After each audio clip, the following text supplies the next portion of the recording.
All right, 7 o'clock, calling the select board to order.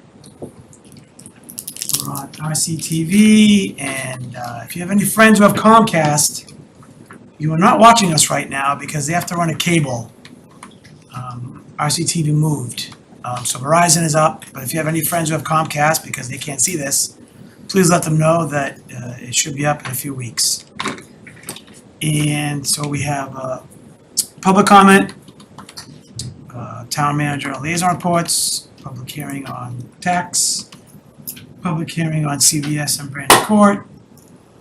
We have approval, discuss and approve municipal agreement between Regional Housing Services, discuss multi-unit tiered water rates, discuss second meter pilot program, update on the ARPA funds and potential reallocation, future agenda, minutes, and then executive session. So, how many planned? Oh, it's not that many. So, public comment. We'll kick off public comment.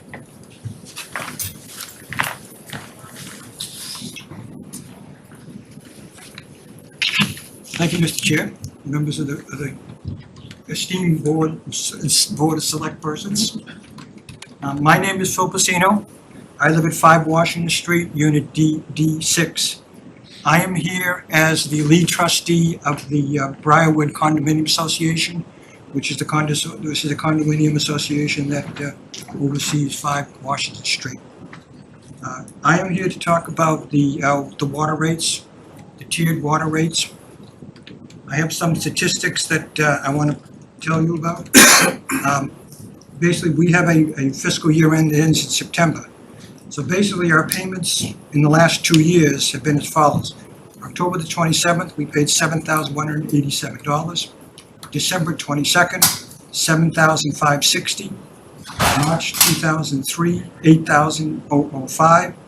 September 2023, $95, $9,564. January 24th, $12,387. April 24th, $16,551. Basically, from March 23rd through March 23rd of March of 2023 through April 2024, our water bill has doubled. And we believe it's due to the fact that the tiered water rates. We have 40 units in the Briarwood Estate in 5 Washington Street, and we do believe that's the case. My budget, I basically handle the finances. My budget this year, the ending for the March 2025, is $52,000 to pay for water rates. Last year, that same budget was $36,000, and we're going to exceed the budget. We're going to exceed the budget. I have talked to the management company, which not only manages Briarwood Estates, but they manage another piece of property. Fortunately, we have enough money that we can pay the bills, thanks to great financial work, I must admit, but that's another story. The other condominium association could not pay their bills. They had to go to their members and have a special assessment, from what I understand. So, we've had the water department out to look at the property to make sure there's no leaks. They tell us there's minimal at best, because we had a concern maybe we got a leak somewhere in the building. We were told they're not. I did read somewhere that there's some sort of help that has been applied to multifamily homes. I don't know what that is, but if that's the case, of course, reading the paper, it's got to be true, right? That should be applied to everybody at this point in terms of that, in terms of what we got. So something needs to be done. The rates just seem, incredible. How we go from, March of 2023 to April of 2024 doubled. And we don't really feel that we've doubled the usage at this point. So, because, we have even gone around to each individual unit and inspect each individual unit to see if there's leaks in individual units. Because at one point we did find there was a leak in an individual unit. So we've done that. We've gone to unit as trustees. So at this point in time, we need the water tiered rate just needs something to be adjusted, because it's really hurting. It's hurting. I mean, I conserve water. I admit I don't shower every day anymore. Sorry. To kind of serve water, but yet we're hitting, it's costing me basically each quarter, my share of the 40% of that month is over $450 per month to a quarter. And the area, so it really needs to be something done. I have toyed with the idea, and I hope I don't get to that point, where maybe I meet with the other condo associations and talk about litigation. Thank you very much. Thank you. I saw a hand up. Angela's in the front, I'll take Angela.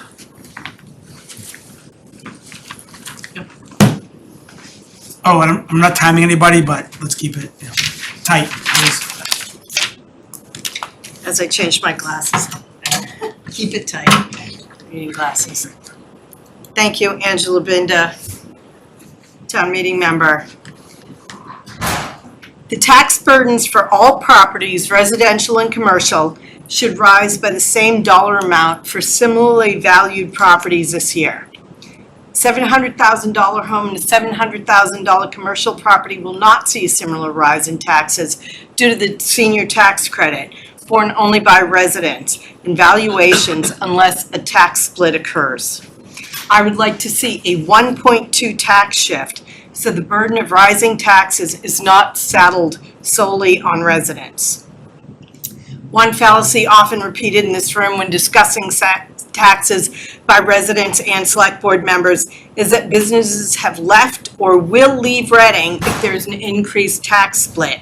That's just not true. Noted economist Barry Bluestone, who spoke at an economic development conference in Reading several years ago, invited by then town manager Bob LeSure, stated that businesses do not choose where to set up shop based on the town's tax rate, and that the tax rate is not responsible for attracting or driving out businesses. Let's put that notion to rest. One select board member has stated during these discussions that when the town picks up the garbage of businesses, then he will support a split tax rate. Another select board member often repeats that he's been against a split tax rate since he moved to town and opened a business, as it is never a good time to raise taxes on commercial properties. It's also never a good time to raise taxes on residents. Gas prices, groceries, basic necessities, prices are all going up. Is it really fair to burden families with young kids just getting by with higher taxes? The Reading Food Pantry is in great need of donations, as a record number of households are needing services of the food pantry to feed their families. It's not the time to burden them either. Tomorrow night, the Finance Committee will be discussing a new Killam School and a new Center for Active Living Senior Center, with great tax implications for residents. I imagine the Select Board will be supporting these costly projects. Now would be a good time to let the citizens of Reading know that you understand the tax implications of those projects. Now would be a good time for a shift to 1.2. When the Select Board goes to the town for debt exclusion or an override to pay for these projects, why shouldn't residents have the same attitude that Select Board members have regarding other services? I don't use Killam. Why should I pay for it? Do I really want to voluntarily raise my own taxes when I know the current Select Board doesn't seem to understand the burden of compounded tax increases year after year on residents? Or is it time to consider that we sometimes need to do what is right for the collective good, even when we might not personally benefit? After years of supporting businesses through a negligible split rate and other economic benefits, it's time for the Select Board to let residents know that they're looking out for the struggling citizens and families too, not just seniors, and will not settle them with another tax bill with unnecessarily high increases.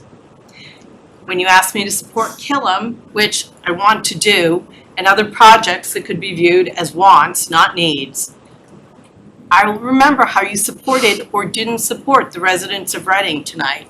So please consider a 1.2 tax shift for reasonable tax increases for everyone.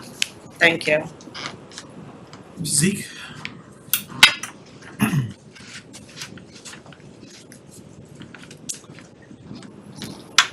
Thank you for letting me speak to you.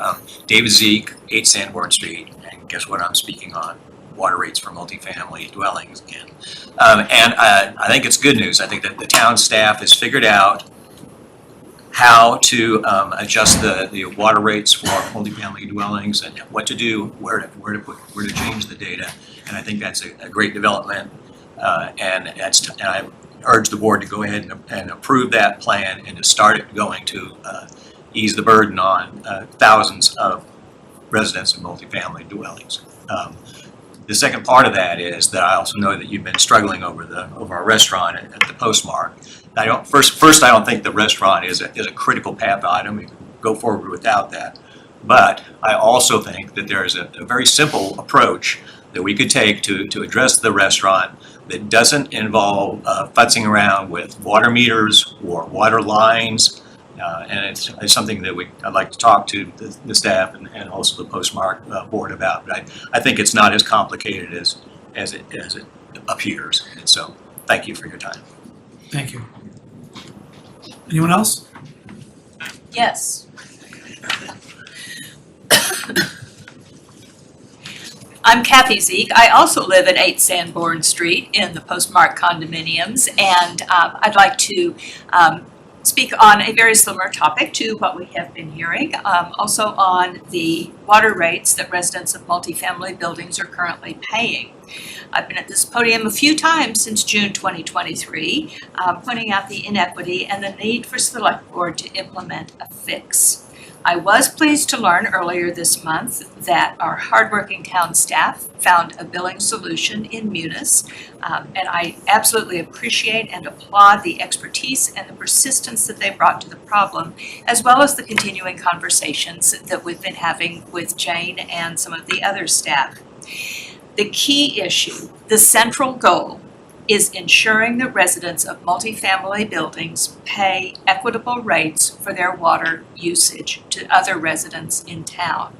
You heard from Phil some statistics about the burden that places, the current rates place on residents of family buildings, and that's something that the Select Board can and should fix tonight. The restaurant in the Postmark post-1917 creates a special case that doesn't exist in the 50-some other multifamily buildings in town. It's unique, it's a one-off situation, it's gotten a lot of attention, it's taken a lot of mental energy from our staff. However, as David points out, there are some additional solutions that we would be happy to talk with you about to take care of that. And I want to end with a request. Please do not let this one case of this one business, this one restaurant in one building, hold up implementing equitable billings for the 20% of Reading residents who live in multifamily buildings. It's something that can be fixed, and I urge you to fix it now. Thank you. Anyone else in the room? Yes, there's one more. Yep.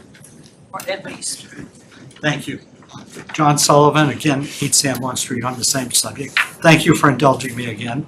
I really wanted to thank Ms. Wellman for contacting us and working towards a solution very collaboratively, and for bringing, I have to assume, a sizable percentage of the Public Works Department to tour the Postmark and see our system and sit down and sort of collaborate on what kind of solutions we could have. I was very appreciative of that. And I want to reiterate what David and Kathy have said and what this gentleman is talking about. We're not the only ones here. It's not just the Postmark. There are other buildings. And this needs an equitable solution for all multifamily owner-occupied dwellings. So thank you. Thank you.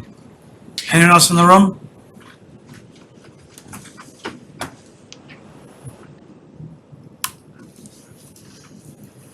Good evening, Tara Gregory, Pleasant Street.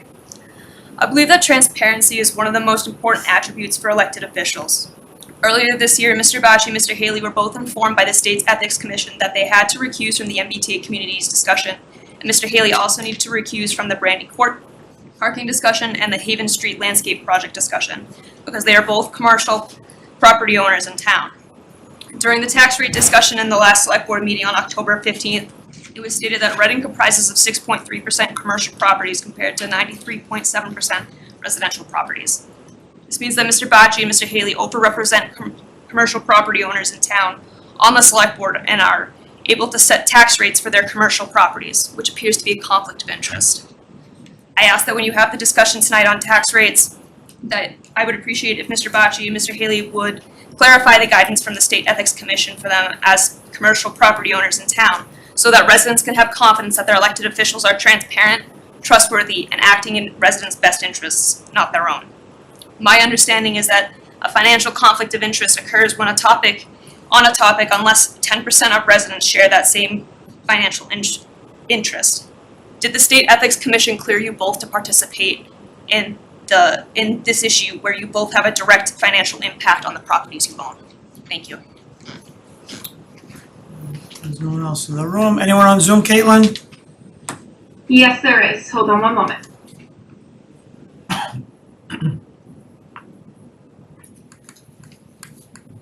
Hi.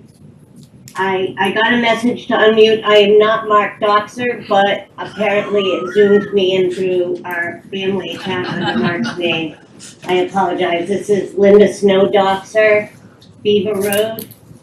And I just wanted to thank the select board for approving the ad hoc establishment committee in order to establish an annual commemoration of Bill Russell's legacy.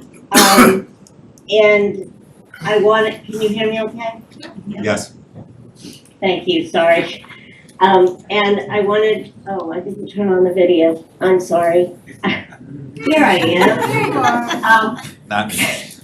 And I wanted to thank Jane Wellman for uploading the description and the charge for the committee online. And also remind folks who are interested in being active on this committee that now is the time to sign up, to register. Thank you, Jane, for doing that, and I hope that there will be people that sign up. I hope too that the select board will add to their agenda, either during reports today or another meeting about what's going to happen in terms of the select board designate, or whether there will be a select board member on the committee, one way or the other. It's really important to get this planning off the ground, to get it started. So I would really like to ask the select board to keep that process moving. So in the next year, we can actually have our first pilot event by the ad hoc committee. The second thing I wanted to ask, completely separate, non sequitur, last spring at the town meeting, one of the instructional motions that was passed was about the accommodations for religious practices policy that was being requested from the town to consider. And I just wanted to remind the town administration that it would be really helpful to consider that accommodation policy so that there are not town events scheduled on the holiest day of the Jewish year or on Ramadan when Jewish people or Muslim people can't eat and you have a beer fest. It's important to respect every resident in town. And so lots of times things are scheduled just because people don't know. And if there's an accommodation policy, the special dates will get on the calendar and people will be able to anticipate conflicts when they're planning for their town participation events. So I thank town meeting for supporting that instructional motion, and I know I have brought a booklet on Jewish holidays to the administrators. I hope other people will do the same for their religion so that the town can create an accommodation policy so all in town are respected. Thank you very much for this chance to talk. Thank you. Caitlin, anyone else on Zoom? No one else raising their hand. Nope. All right, liaison reports, Chris? Thank you, Carla.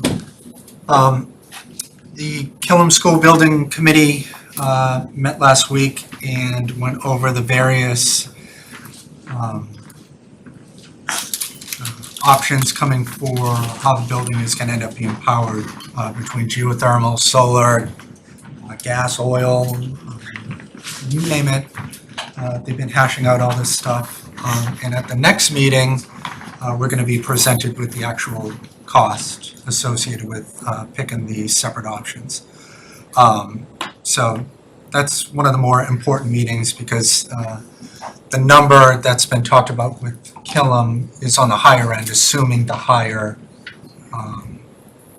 energy costs, whatever we end up going with. But now we're going to finally get the numbers and see really what things shake out. So tune in for that. Then the Charter Committee also met. We reviewed the charter changes with Town Council. Absent of the RMLD changes, which Phil was on vacation. So we're going to be reviewing them at a following meeting. And just that's kind of the onesie-twosie hang-up is the RMLD stuff. Everything else, for the most part, is pretty much all squared away in terms of all the changes. But it is going to have to end up going, there's two different ways that we can vote which direction it goes. It looks like it's going to the voters plus the state delegation plus you name it, it's going to that. So because it's like 3 items that we're changing in there with the recall process, town manager, job description, and then there was one other one that Ivrea flagged as potentially having us go down this road. And then I attended the new resident open house. Saw a lot of new residents, obviously, and town staff as well as other board and committees that were there. They really put on a good event as always, and just seeing, we see people out and about in town, but to see them all in one place and just conversing, it's an excellent event. Followed by the Halloween event that unfortunately was canceled, but not really. The downtown small businesses still held a bunch of them still did candy today, which was great. I did see police doing all the crosswalks, et cetera, because there was still a ton of people out, whether they got the memo or decided to become me and just do this anyway. So I really appreciate all the businesses and the families that came out that got to make the decision for themselves. And that's it. Melissa? I also attended the running open house at the library. Just to thank the library and the Chamber of Commerce for organizing it. It was the first time I've ever attended that event. I wanted to make town meeting members aware, if I know that Laura already sent an email out about the MBTA community info session for town meeting members. There was one on Wednesday, but there will be another one on Wednesday, November 6th at the high school library at 7 o'clock. And that will just go over the 2 town meeting articles on MBTA communities. Just, I think it is a good way for town meeting members that maybe haven't been paying attention to just gather all that information before town meeting. And then also I would encourage residents to either tune in by Zoom or attend the FinCom meeting tomorrow night, because they're gonna go over the Killam project and the Center for Active Living project. So I think it'd be great for residents to hear about both of those projects. That meeting's at the library. Thanks, Mark. Thanks, Carlo. So I think what I'll do is just kind of a Reading Center for Active Living update. So 3 things are taking place. 1, the town has hired an owner's project manager. I get the name wrong always, but I think it's Turner and Townsend Heary. Oh, I did it right. How awesome was that? The lead person is Chuck Adams, and he will do a quick introduction to the community at the Financial Forum tomorrow night. Number 2, I believe that the soil testing actually took place at Simon's Way, and we hope to get some initial results at the November 4th Permanent Building Committee meeting. Speaking of the November 4th Permanent Building Committee meeting, there are a lot of things kind of on that agenda. So the PBC now, the PBC that works with ReCal, so it's augmented by Nancy Zimlack from Council on Aging and myself from the Select Board. We'll be talking about site selection. So they'll be reviewing and discussing the site selection material and any questions that PBC members will have. The expectation is that there'll be a vote on site selection taking place, not at the November 4th meeting, but a meeting later in November. And from there, the plan would be to bring back to the select board what now would be the recommendation, Council on Aging, recalc, and then PBC for the select board to take action, and then initiate the activities from our designer architect to do the schematic drawings. The funding for that is already in place. It came from ARPA funds that the select board allocated more than a year ago now, and allow that project to get back on track. We kind of had a summer vacation while we didn't get the owner's project manager.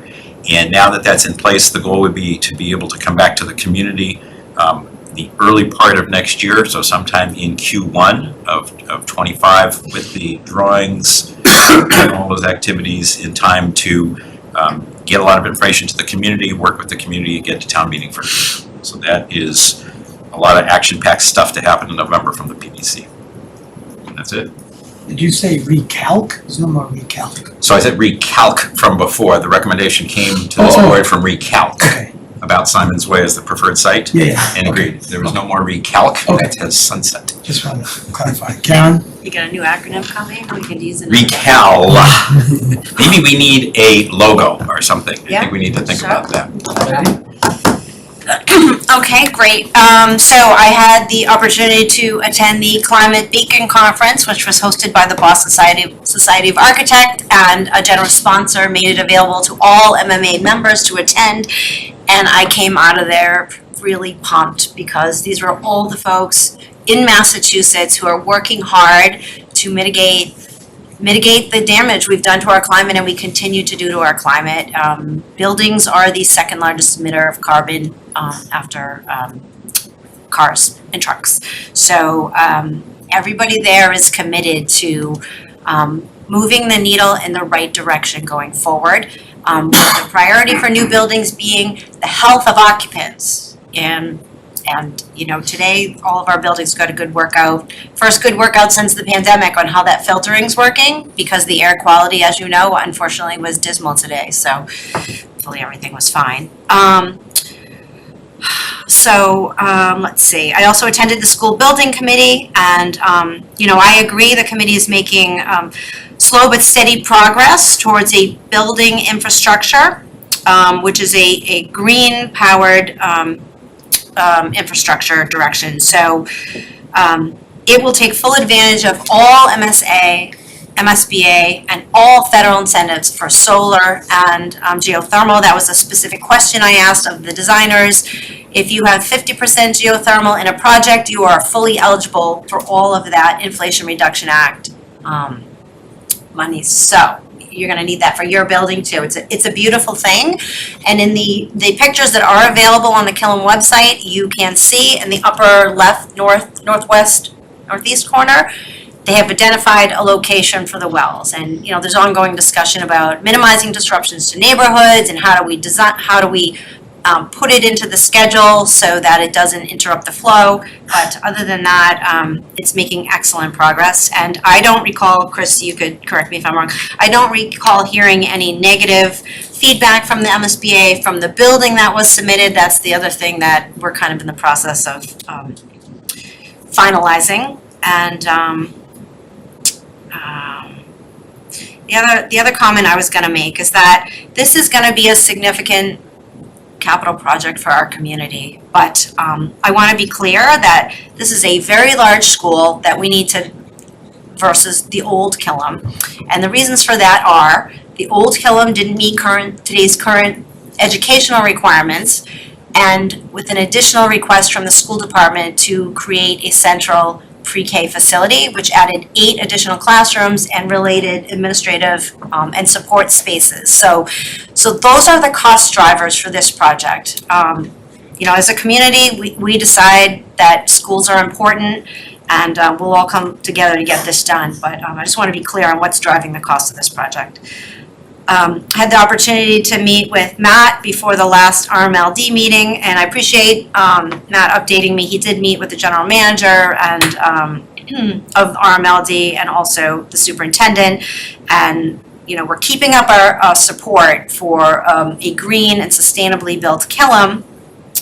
And at the RMLD meeting, the general manager confirmed that the capital for solar, for battery backup, for EVs is in the capital plan for RMLD, and I hope to have a copy of that for the FinCom tomorrow night when they talk about that. Let's see. I also had a meeting with the MMA Fiscal Policy Committee, which I've been serving this year.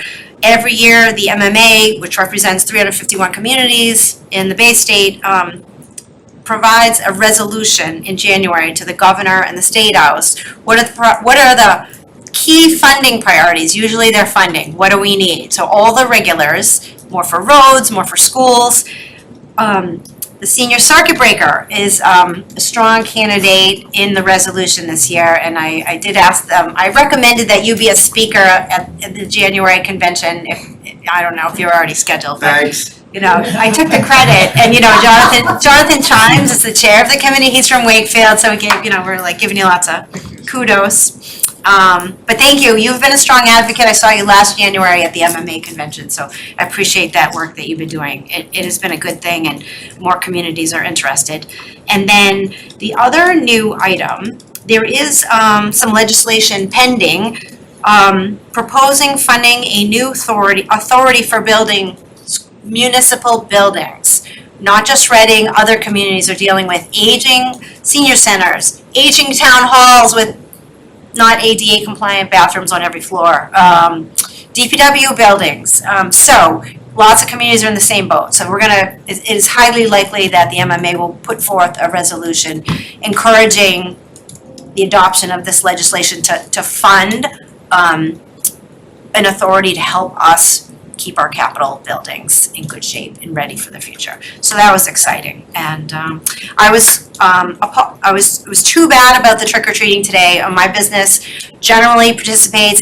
It's one of my favorite events. I do appreciate the 8 or 9 different updates I got from the communications team that it was canceled. And I'm sure the health folks didn't take this lightly, and I'm so glad the air is better now, but it was pretty bad this afternoon, so safety first, and next year it'll be even better, I'm sure.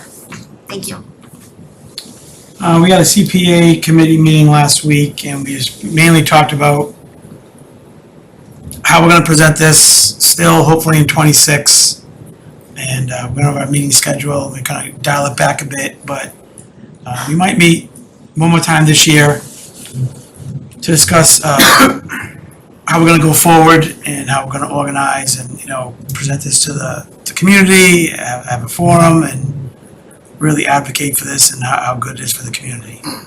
Other than that, I don't know if I mentioned this last time, but we had a meeting with Greg at RMLD and how RMLD is trying to advance their footprint and increase their campus size over there and tie it into Eastern Gateway. So RMLD is working on some acquisitions on the property and in conjunction with the town as far as, how we're gonna open up that road if that happens and make it more accessible and have it as a cut through for future development. So they're working on that. And town staff at the meeting, gave their full support. And I think the next couple of years, you might see some activity over there even sooner. And that's it. Matt? Okay, thank you. So the Connected Reading, it used to be called the New Residents Open House at the Library. It's now Connected Reading. Went very well, thank you. I know a lot of you attended. I want to thank everybody at the library, the chamber, the town for their hard work on that event. We've got a lot of great feedback. Got to meet a lot of new residents and existing residents, so I'm looking forward to next year already.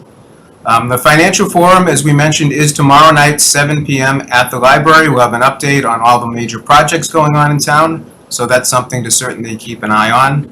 Also, Veterans Day, right around the corner. I can't believe it. November's right around the corner. So November 11th at Memorial Park, at the site where we have the new flagpole display, will be our ceremony on that day. I'm looking forward to that. We received word last week that we are receiving a $500,000 One Stop for Growth MaskWorks grant for improvements in the Walker Brook Drive area. So that's very much needed, and I wanted to thank the state administration and state delegation for that grant. That'll be coming up next year. Also, I wanted to mention that, because a lot of people saw this on the news, the Reading officer that was unfortunately hit while conducting a traffic stop over the weekend has recovered and is back on the job. He got back on the job right away. He's a real trooper. So I want to thank him for his service and just remind people to be safe out there, drive safely, especially when you see a cruiser pulled over on the side of the road. So definitely be safe. And I was also disappointed about today's downtown trick or treat. It's an event we look forward to every year. Unfortunately, the reports that we were all getting at the time this morning showed unsafe conditions that still are out there and may persist over the next few days, depending on winds. I know the fires are still burning in several towns, luckily not in Reading. But we want to just remind people to be careful out there. The website has a lot of great information, and the health department as well. So just wanted to say that, and it's too bad we couldn't do the event, but we erred on the side of caution in that case. So, and I think that's the updates I have today. Jane, any comments? You've kept me very busy, for which I am grateful, because job security is a wonderful thing. So you'll see a number of the initiatives I've been working on with our town staff tonight. We'll go through them. It's been my pleasure to meet with the folks from Postmark over this last week. They were fantastic to talk to and opened their books and opened the doors and gave me information that we needed. And our town staff has really responded just enthusiastically, and it's just been great. So I am hopeful that we can bring that discussion forward. You've all mentioned a number of other events in the community, so I won't add to that, but Recal and the Killam, and I know more about water meters now than I ever, and I'm not enough, but a lot more than I ever thought I would know. And that's very exciting. So thank you very much. Alrighty, next we have a hearing. Chris, if you want to open that up. Yep. To the inhabitants of the town of Reading, notice is hereby given that a public hearing will be held in accordance with Massachusetts General Laws, Chapter 369 of the Acts of 1982, on the issue of determining a residential factor and assessing the percentage of tax burden to be borne by each class of property for fiscal year 2025. The hearing will be held on Tuesday, October 29th, 2024 at 7 p.m. in the Select Board Meeting Room at Town Hall, 16 Lowell Street, Reading, MA, and remotely on Zoom. The 5 classes of property involved are residential, open space, commercial, industrial, and personal property. A copy of the proposed document regarding this topic will be available in the Select Board packet on the website at www.readingma.gov. All interested parties are invited to attend the hearing or may submit their comments in writing or by email to townmanager@ci.reading.ma.us by order of Matthew A. Cornelis, Esquire, Town Manager. Thank you. So we had our preview with Victor at our last meeting. So hopefully we can keep this brief and let everyone kind of indicate what they'd like to see. And I'll start with Melissa.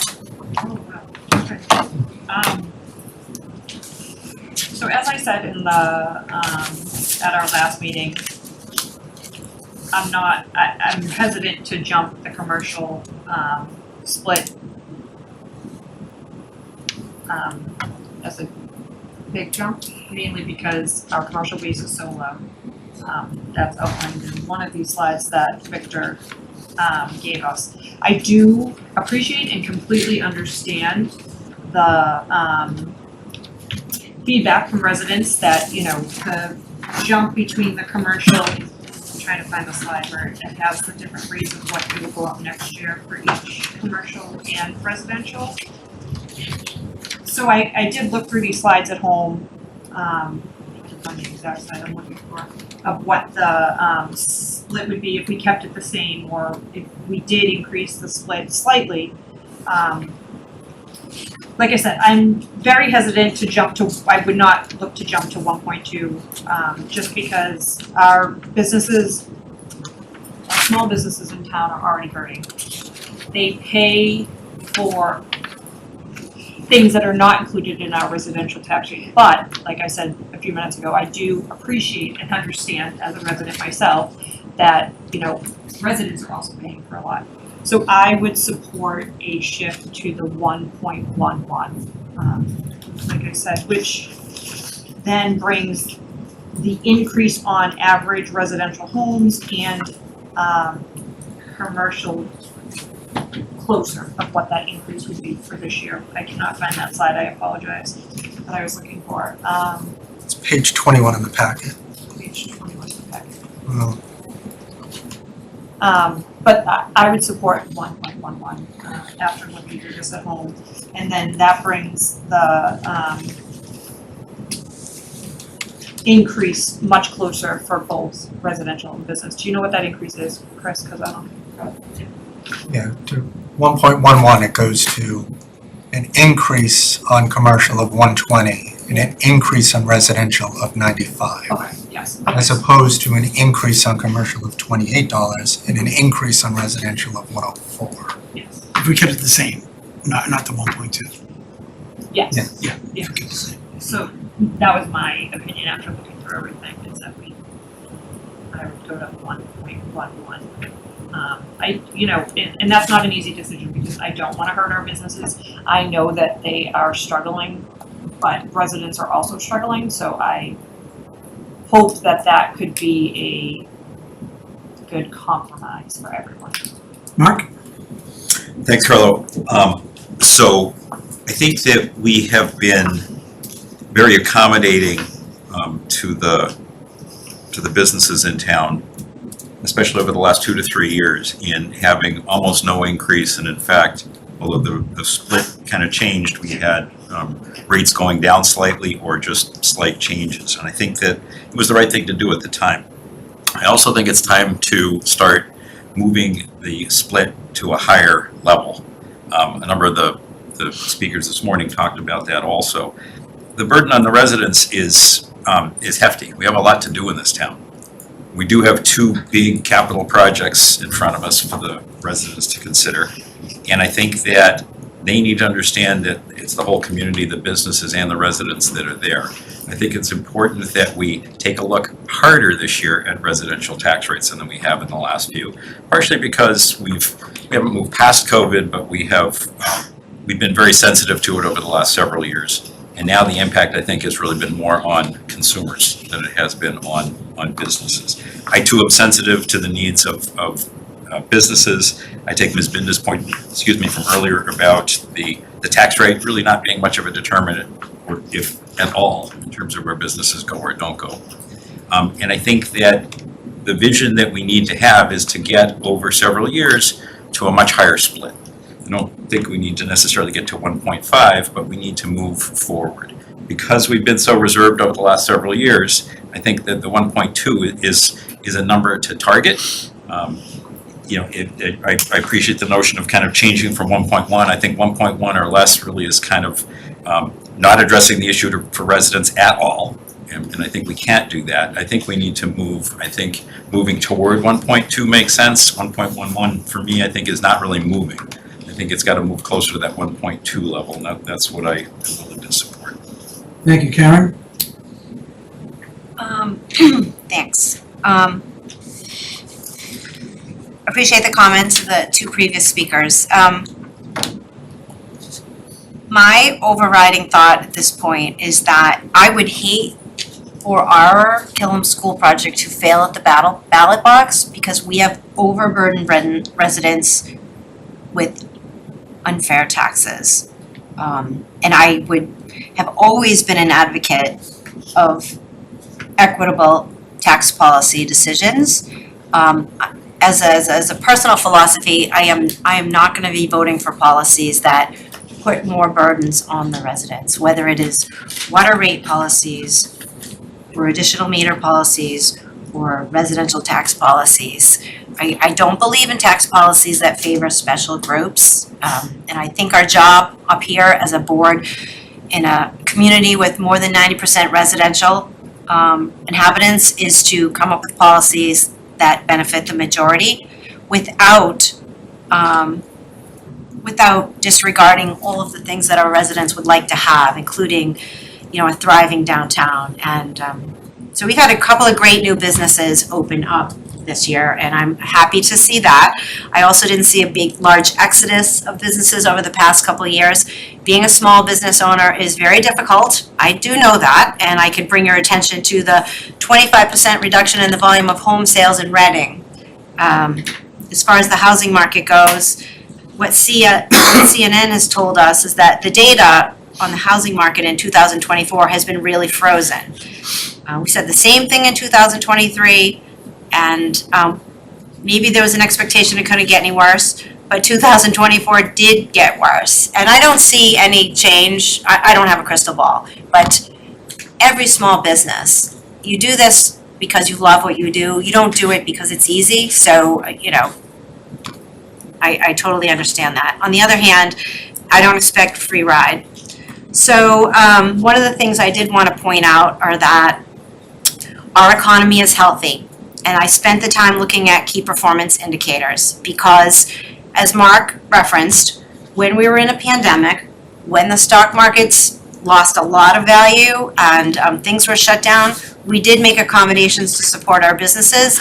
Specifically, I can mention cutting the liquor license fees in half for 1 year. I was happy to do that. Expediting outdoor dining permitting. Everything we could do, we did. But as far as the economy goes, the June 2024 copy of The Atlantic noted that if the United States economy were an athlete, right now it would be peak LeBron James. If it were a pop star, it would be peak Taylor Swift. So this is a far cry for what we were all experiencing during the pandemic, and we can all be grateful for that. GDP, gross domestic product, is up 29.2%, which is up 6% from a year ago. And roughly 2/3 of that is consumer spending. So, that's another healthy indicator of our economy being in great shape. Let's see. Consumer spending continues to be supported by solid wage gains, even as the labor market has slowed a little bit. Interest rates, that 0.5 point cut, that helped businesses, that helped residences. That was a really good thing that the Fed did, and it will spur additional investment in our economy. Looking at stock market performance, S&P is up 23% year to date. Dow Jones is up 12% year to date. NASDAQ is up 26% year to date. Inflation is currently at 2.4%. Employment is 4.1%. Generally, 5% would be considered, a good goal. We're at 4% unemployment. Anybody's trying to hire, still knows it's not that easy. So let me just make clear, we're in a booming economy, and that will be good for all of the businesses. The final thing I wanted to share was that I got an update on the food pantry stats, because that's the thing that this board has been, willing to help with ARPA funds and been dismayed by, hearing about the increases in their client base. So the current update, September 2023, the client list was 286. In September 2024, the client list reached 361. That's a 25% increase in the Reading Food Pantry's clients in a single year. And I specifically asked about children as a population of their clients. In March of 2023, of the 2024 Reading Food Pantry clients, 48 were children. Today, of the 361 people reaching out for help with food insecurity, 82 of them are children. This is almost a 50% increase in children needing food assistance, and that is after free lunch and free breakfast were implemented in the schools. I don't have the specifics for Mission of Deeds or St. Vincent de Paul, but anecdotal evidence, talking to people around town, they are stretched and trying to do as much as they can.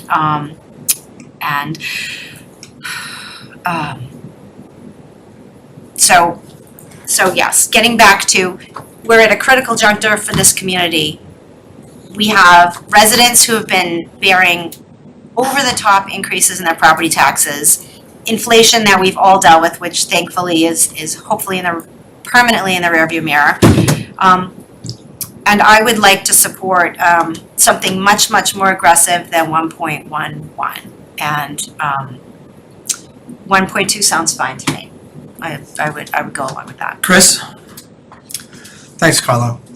I'm not a big financial expert in everything that Karen had just referenced over there, but I do know that people that have offshore bank accounts exist for a reason. I do know that people go down to Florida for a reason. I do know all of these things exist because people don't want to pay their taxes. They want to hide the money, they want to cover it somewhere else, they want to pay less, do whatever. So to hear Massachusetts and Reading doesn't do this, I don't know what to tell you. You can have 700 people come in here and give a speech on that, and I will not listen to 700 people because it's common sense to me. It's like, I can't even believe I'm discussing this part. I have a dozen vehicles registered to my address in Reading. A dozen. Do you know how much my insurance rates went up compared to everybody else? Everyone else has one car, two cars. The rates go up through the roof. Try having 12. That's what businesses have. That's what they have. And who's getting the money from my dozen vehicles? The town of Reading, Massachusetts as well. But I could just move my things to somewhere else in Rhode Island, one of my other businesses down there instead. I could. Nothing stops me from doing it. So just to hear that commercial, I understand, I'm very cognizant about residents struggling. I hear it all the time. It's not a good position to be in for any of us up here. All of us wants to do the right thing. I unequivocally state that. Mark, Karen, Carlo, Melissa, me, Jane and Matt, all want to do the right thing up here. So if we could help someone out, case-by-case basis, we're all doing it. I know we all have goodness in our hearts like that. Just the struggle with business stuff is real. The inflation that exists on stuff that I used to be able to get for $100 and I pay $150 now, that's like crazy. You like, I understand food goes up, that's everyday necessities that people need. But on items that I'm using on a daily basis, going from $1 to $150, and then whatever Carlo's going to say with food costs, forget about it. I just don't see how those things can't be taken into account in certain situations. So I created a handy-dandy chart that I showed Jane already, but we have two options. We have $11.40 and you get your trash included. Or you can pay $12.56 and not have your trash included. Which rate are we picking up here that we would like to pay for ourselves in Reading? Or anybody in this room or anyone outside? If you had to pick which rate you're going to pick, which one are you picking? 99 out of 100, because there's always going to be one outlier, is picking the lower rate that has your trash included. Well, that's the residential rate currently in Reading at 1.10. A lot of people would make you to believe that there's this massive inequity between the commercial and residential rate, and there is. This is the inequity up here. That is a 10% difference that commercial units are paying as opposed to residential. 10%.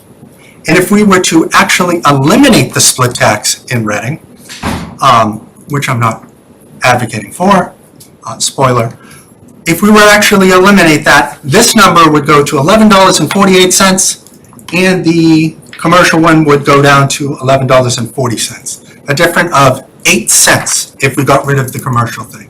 And then we could have real inequity issues solved in Reading. Otherwise, this inequity issue where commercial units, commercial business owners pay significantly more than everyone else will continue to exist. Point blank, end of discussion as far as I'm concerned. You will never get anybody else to pay this bottom rate, except this is what commercial units pay. And if you wanted to go ahead and flip this around, where residential would pay $12.56 and commercial pays $11.40, that number's not even in the packet. Victor probably would never go through this scale on the reverse, because nobody would ever pay for it, and there'd be 100 people lined up to take our spots at the next election if we did that. So for me, this isn't equitable. Looking at the rates in here, like Melissa had referenced at 1.11, that brings commercial and residential within $25 of each other. So at 111, the residential increase is going up by 95, and the commercial increase is going up by 120. And to go ahead and pick 1.2, like I said last time, you would have to wager $980 right now for the New York Yankees to win the World Series against the Dodgers to win a grand total of $6. Just like this, nobody in this room is picking the Yankees to win over the Dodgers, who are up 3-0 right now in the World Series. For me, it's 111, it's crystal clear, and I'm going against the clear inequity issue that I will now hang from the front so everybody else can really see what the number is as we continue the discussion. Thanks. Well, it's fun to go last for once on this topic. We hear the word equity a lot in this town, and which is a good word. But $9.80 versus $6 is not equitable. A few of my colleagues said that's equitable. Let's be equitable. Let's go to 1.3, folks. Almost $2,000 to minus 56. That's not equitable. Let's go to a future board that goes to 1.5. Almost $4,000. Minus 200 for the residents. That's not equitable. So what's equitable? I don't have the exact answer, but as I stated the last meeting, and as I've stated for a number of years, I was never in favor of a split tax, and even more so now that we're at 6.3. And I venture to say in a couple of years, that'll be even lower. Don't have a crystal ball, but I'm not going to cite national statistics that mean nothing to the town of Reading. I have personal experiences that I've shared in the past. If you're a small business owner, point blank, your costs are anywhere from 20 to 40% more. But yes, we're in the business for ourselves. We employ people, we pay taxes, we pay excise tax, we pay all these taxes, and we always want to pay less on all fronts. So I'm going to advocate to keep it the same. It sounds like I'm outnumbered, but I'm going to stick to my steadfast policy of not wanting to split it. I'd like to go reverse, but that's probably a little crazy. But I would love that if anyone else would support me. But 1.1, I like that number. We did a small increase last year. 1.2 is, it moves the needle quite a bit, but where does it end? We kick CPA to 2026, and even that makes the body nervous, to be honest with you, of the timing of that with Killam and the senior center. But, we're going to give the old college try, and I'm actually advocating for it. But a lot of people might not agree with that coming from me. But so I like to keep it at 1.1. I don't know if we should do 3 motions or 1 motion. I have heard 1.2. I've heard 1.11. So I've heard 1.1. So I'm in the minority. So I will take that off the table. So we don't have 3 motions. I'd like to start with a motion for just go in order of lower rate. We can have a motion, then we can have more discussion if needed. Sure. Yep. So this Well, section. public hearing, sorry, public hearing, yeah. My bad, as soon as you caught me. Anyone in the room have any comments? I have a question. Can you speak on what the state ethics board said to you guys about your ability to participate in this discussion? Same thing they said to me the past 4 years. Thanks. And that would be, Never reached out to them. weren't you told earlier this year that you needed to recuse from MBTA communities because your commercial property owners downtown? We're not discussing MBTA communities. I realize that, but you were told to recuse because you had a financial conflict of interest. This is the same thing. Okay, thank you. Caitlin, anyone on Zoom? No one raising their hand, nope. Just a question, Mr. Chair. Yeah. Just a question for Victor. Last year, when we did the rates, can you go through what the median changes were, commercial and residential, the dollars? So this year, and we have the the chart that we're looking at that goes through the different factors, and it talks about what the median property increase would be by residential versus commercial. Do you have that from last year? Mark, I'm good. I didn't say, did you have it in your head? Once I'm done with meetings, the information, My recollection is that last year there was a decrease in commercial and an increase in residential. correct. Let's see. Are you asking, did our Something in here might allude to that. Median property. Median. Median property. commercial. what Yeah, the- residential definitely went up. Yeah. But I don't know about commercial. If it Commercial up went or down, is my recollection. Not by much, but I don't know. Well, The commercial increase, where am I at? No.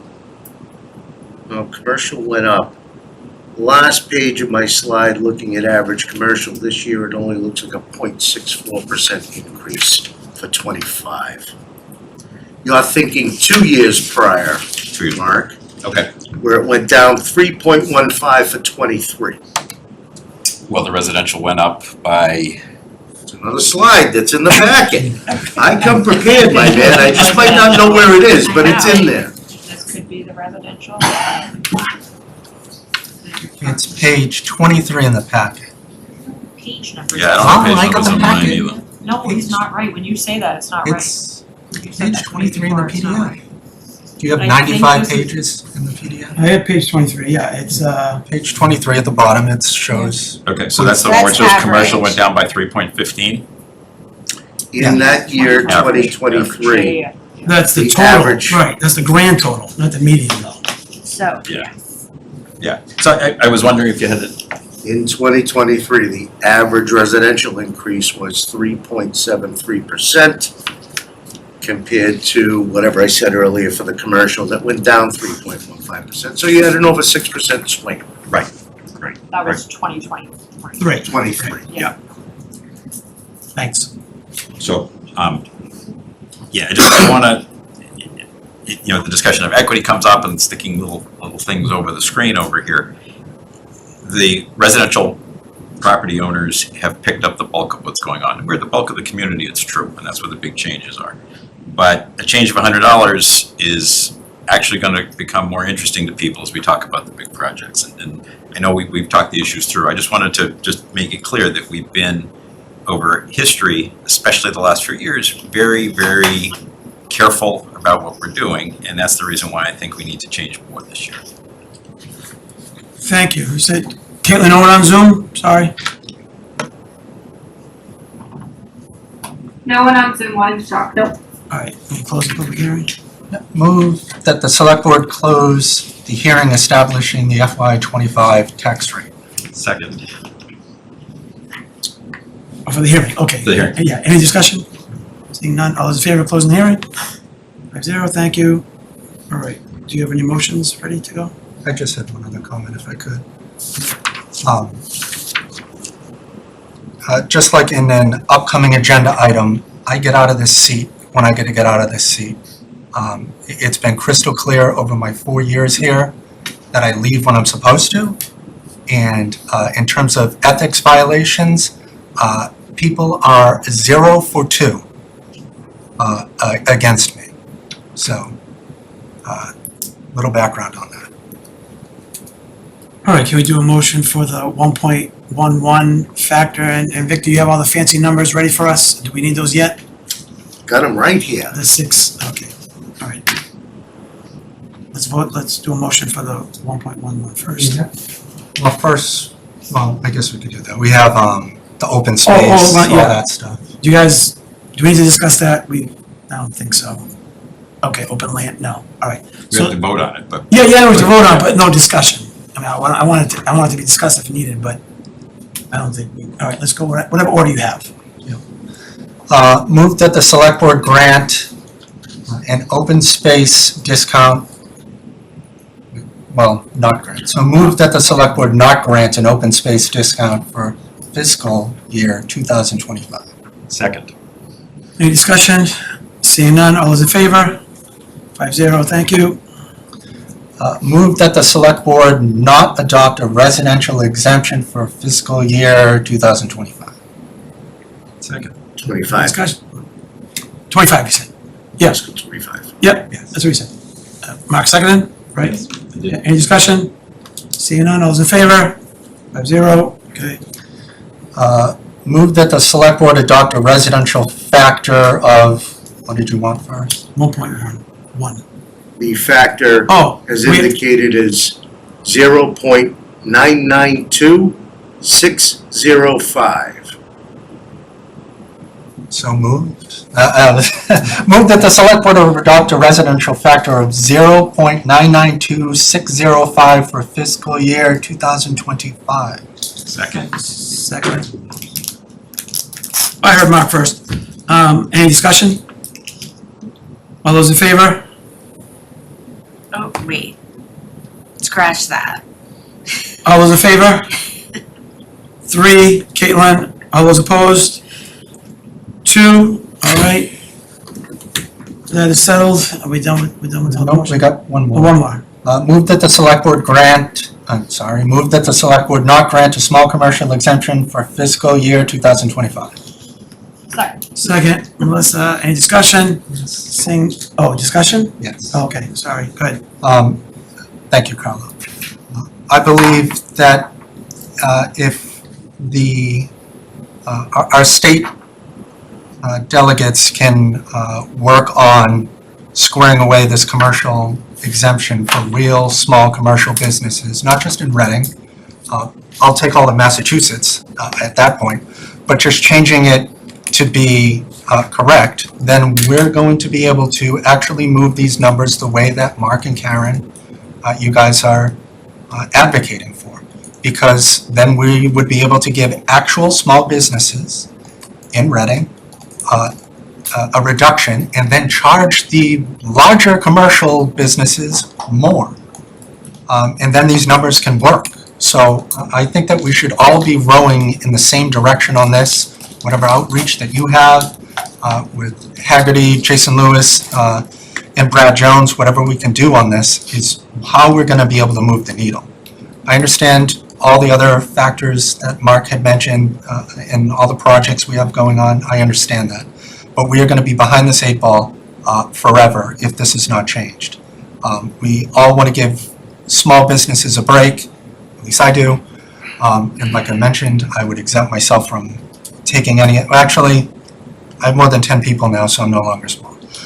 So I don't have to worry about that.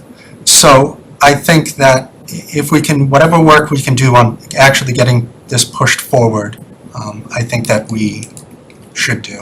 And I'll speak to anyone, anything, whatever we have to do, just rework the language that's in here. So an actual small business exemption is a small business exemption. It's that simple. Do you know if any of our delegation has filed legislation or done? So I spoke to Brad Jones and Haggerty, and I read it at the last meeting, what the update was, that they're gonna be retaking it up again in January or something like that. So you'll But I'm follow not- up? Keep yeah, us I'm- posted? What's that? You'll follow Oh, up and yes, keep us but posted? like, I'm not, I understand, this is more in your wheelhouse, Karen, and I don't care if I have to work with you on this, I'll do it. But I know that you spend a lot of time in Boston doing these kind of things, so I'm not against just whatever influence that you may have to actually get something like this moving forward. Well, I was just thinking that is what the MMA Fiscal Policy Committee then does. If there's actual legislation, I would, Yeah, I'm it's not, good, I'd be happy to bring it up and you, yeah, whatever we can bring do it to their to, attention, absolutely. And you can as well, because you're also a member of the MMA, we all are. I know, but it's more, I'm giving you credit here, Karen, that you're more in tune with this kind of language and everything. Only one person though, I so understand. more voices are better, and that's how we stop the Absolutely. biomass plant, by all working together as a select board, so. Yep. Okay, we'll just keep us posted, Thank thank you.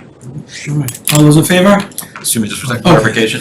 So the motion is to not Not- grant the yeah, exemption, correct? correct. Okay, So the thank small you. businesses, okay. We already had a second. Discussed. All those in favor? 5-0, thank you. Thank you, Victor. That's the news. I'm out of here. Thank you so much, folks. Have a good day. See you next year. Have a good night, and have a good day tomorrow. And every day after that. We have another hearing, folks. Chris? No, No, Mark. Mark. Okay, so, it's the public hearing first? Right, open the public hearing? Oh, yeah, please. To the inhabitants of the town of Reading, please take notice, the select board of the town of Reading will hold a public hearing on October 29th, 2024 at 7 PM in the select board room at Town Hall, 16 Lowell Street, Reading, Mass. Or also available remotely on Zoom to act on proposed changes to the following traffic and parking regulations. I'm on the same thing, right? Am I on the right thing? Okay, Yeah, just making sure. yeah. Amendment number 2024-8, Article 12.1 to enact pursuant to Article 5.4.9. Unless otherwise designated, parking within the Brandy Court Municipal Parking Lot shall be limited to a maximum of 4 hours between 8 AM and 5 PM on Mondays, Tuesdays, Wednesdays, Thursdays, and Fridays. And Amendment 2024-9, Article 12.1 to enact pursuant to Article 5.4.9, unless otherwise designated, parking within the Reading Upper Municipal Parking Lot shall be limited to a maximum of 4 hours between 8 AM and 5 PM on Mondays, Tuesdays, Wednesdays, Thursdays, and Fridays. A copy of the proposed documents regarding this topic will be in the select board packet on the website at www.readingmb.gov. All interested parties are invited to attend the hearing in person or remotely via Zoom, or may submit their comments in writing or by email to townmanager@ci.reading.ma.us by order of Matthew A. Cornelis, Town Manager. Thank you. So, in our packet, there was a memo from, police department, probably through PTTF, and from, staff, from Andrew. I hope everyone got a chance to read it. They gave us some feedback and their comments and what's happened in the past few weeks, which, we were all afraid that would happen, and that's why we're having this hearing to, bring back, regulations that have been lapsed for a few weeks because we put a pause. So I read through everything. I don't know if 4 hours, I'll just open it up. I don't know if 4 hours is, I read the memos and it said if we went to 2 hours, that would make it tough for our enforcement officer. But 4 hours, that's what it was before, and that was a problem. And the whole employee thing, so much work has been done. And it's very disappointing to hear that employees are using the lots again. Very disappointing. And this is a pause, folks. It's not we're not turning anything off permanently. So if people don't change their behavior, it's not going to bode well for them in January. So I'm hoping the employees park where they should park. We did have an increase in permits requests. We can discuss about lowering those fees in the future at a future meeting. But it was very disappointing to hear how many employees. And again, maybe this will change, but I don't know if 4 hours is right. I'll just leave it there for now. Mark? One is a comment, but also I see Lieutenant Jones Yeah. in the background. Is there anything that you wanted to share with the board beyond the memos? No, I was here in case you had any. Oh, okay, all right, so just. Thank you. Okay, then if I. The 4 Yeah. hours was just what it was before, so Right. now we have nothing in place Right. to enforce anything there. Yeah. So You gotta do something. it's a free for all. Correct. That's why we Okay. have to have No. something. Great, okay, so let me see, right, so I echo a lot of what you said, Carlo, in terms of what's going on, but I'd ask a couple of things.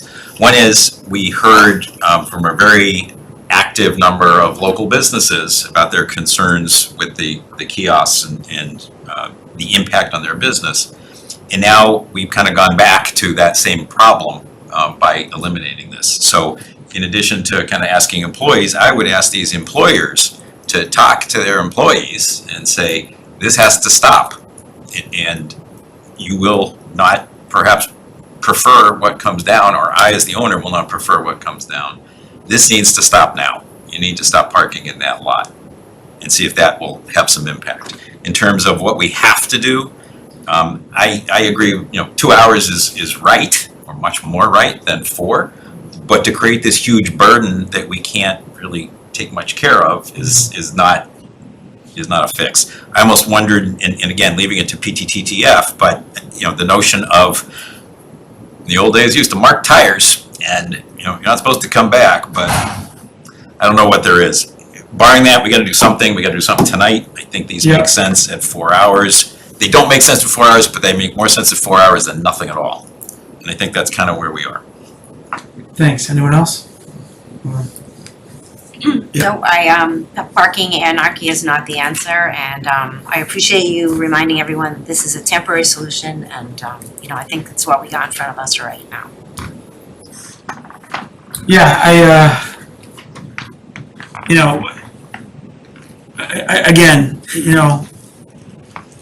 I advocated for the small businesses. I know it's been the Wild Wild West for a couple weeks, and I'm hoping that will calm down. So I will probably request an update for December from parking enforcement and our parking enforcement officer to see what's been going on, before our January meeting. But I don't love 4 hours, right, but 2 hours is unmanageable, and I don't want to make it unmanageable for parking enforcement. So I just think, I agree. The employers are the bosses, right? And if they do it, shame on them. And if their employees do it, shame on them. Unless they're working a 2-hour shift, that's a different story. But Melissa? Yeah, I agree with what everyone said, and all the business owners that I've spoken with and that have come and, spoke at the board meetings, I really hope you're listening, because we're gonna have to go back to kiosks if this continues. Like, we can't just have employees parking there. Right now, we're in a pause to figure out what the best plan of action is going forward, but employees are not allowed to park in those lots. I do have a question. So and I'm not trying to make her job difficult, but what makes it difficult going to 2 hours? Like, what is the process just more timely? What makes it more difficult to go 2 hours? So the parking enforcement officer isn't just focusing on downtown. They cover the entire town. It's mostly the downtown area, but there's regulations all over the town she's trying to check. Okay. When she's trying to do 2-hour checks, that means she has to come to the lots, check each plate, either a photo, write down the license plate, and then another 2 hours, come back, and if those same cars are there, they get a cite. With 4 hours before, it would just make it the ones who are staying a lot longer, obviously they are sticking out. Yes, it's easier to. Right, because she's going between the downtown, the CVS, Brandy Court, and all over town. Main Street. Yeah, she's covering a lot of ground. Right. The other question I have is that if I read that she found that employees would just shuffle parking lots in between the two. Do we not, my understanding is it's 4-hour limit for both lots. Do we have to put that wording in here so they can't shuffle between the two? Can we do that? It's a different footprint. They can move one car and move it to the other lot. My understanding was that it was 4 hours downtown parking, because the others. Because before we'd have a problem on the street parking, someone would be in a 2-hour spot, and then they just move up a space. Yeah. And think that's okay. But it's not correct. Correct, it's not okay. It's 2 hours, on the Right. street, it's 2 hours Yes. altogether. Yes, so I believe it's the same. But in the lots. So if someone's parking in the CVS lot and they go to Brandy Court, that restarts the clock, or it doesn't? I'm not sure with how that works with the kiosks, how those are programmed, and then I'd have to check with the parking regs as well. But if we can do it for the 2-hour parking on the street, why can't we do it with the 4-hour parking in the lots? Saying that it's 4-hour parking for all the lots, you don't get to go to another lot. Quite honestly, I don't think we're seeing anybody going from one lot to the other. Oh, okay, I had just read in here that they were shuffling, that's why. No, it's not going from like the CVS to the Brandy Court. If they're Brandy Court, they obviously want to stay close to their business. So they're CVS to going the street, to the depot, street, back to, yeah. Right, Okay, yeah, they're not going from. sorry, I misunderstood, okay. Another question, just hypothetically, if we did do the 2 hours, with the understanding that we couldn't be vigilant all the time, but randomly, it's gonna happen, would that get us partway down the road without a crazy additional burden, but also saying to people, hey, you're running the risk of a ticket? again, that's saying you're running the risk of a ticket, I think more people will see that as, okay, Take the well, risk. I'll run the risk, and it's not gonna help. Because she can only be in so many places at once. So you're advocating the 4 for now is making the most sense no until we have comment on something better. Okay. Good answer. Those are Kevin, comments. Kevin, do you wanna come Yeah, up? sure.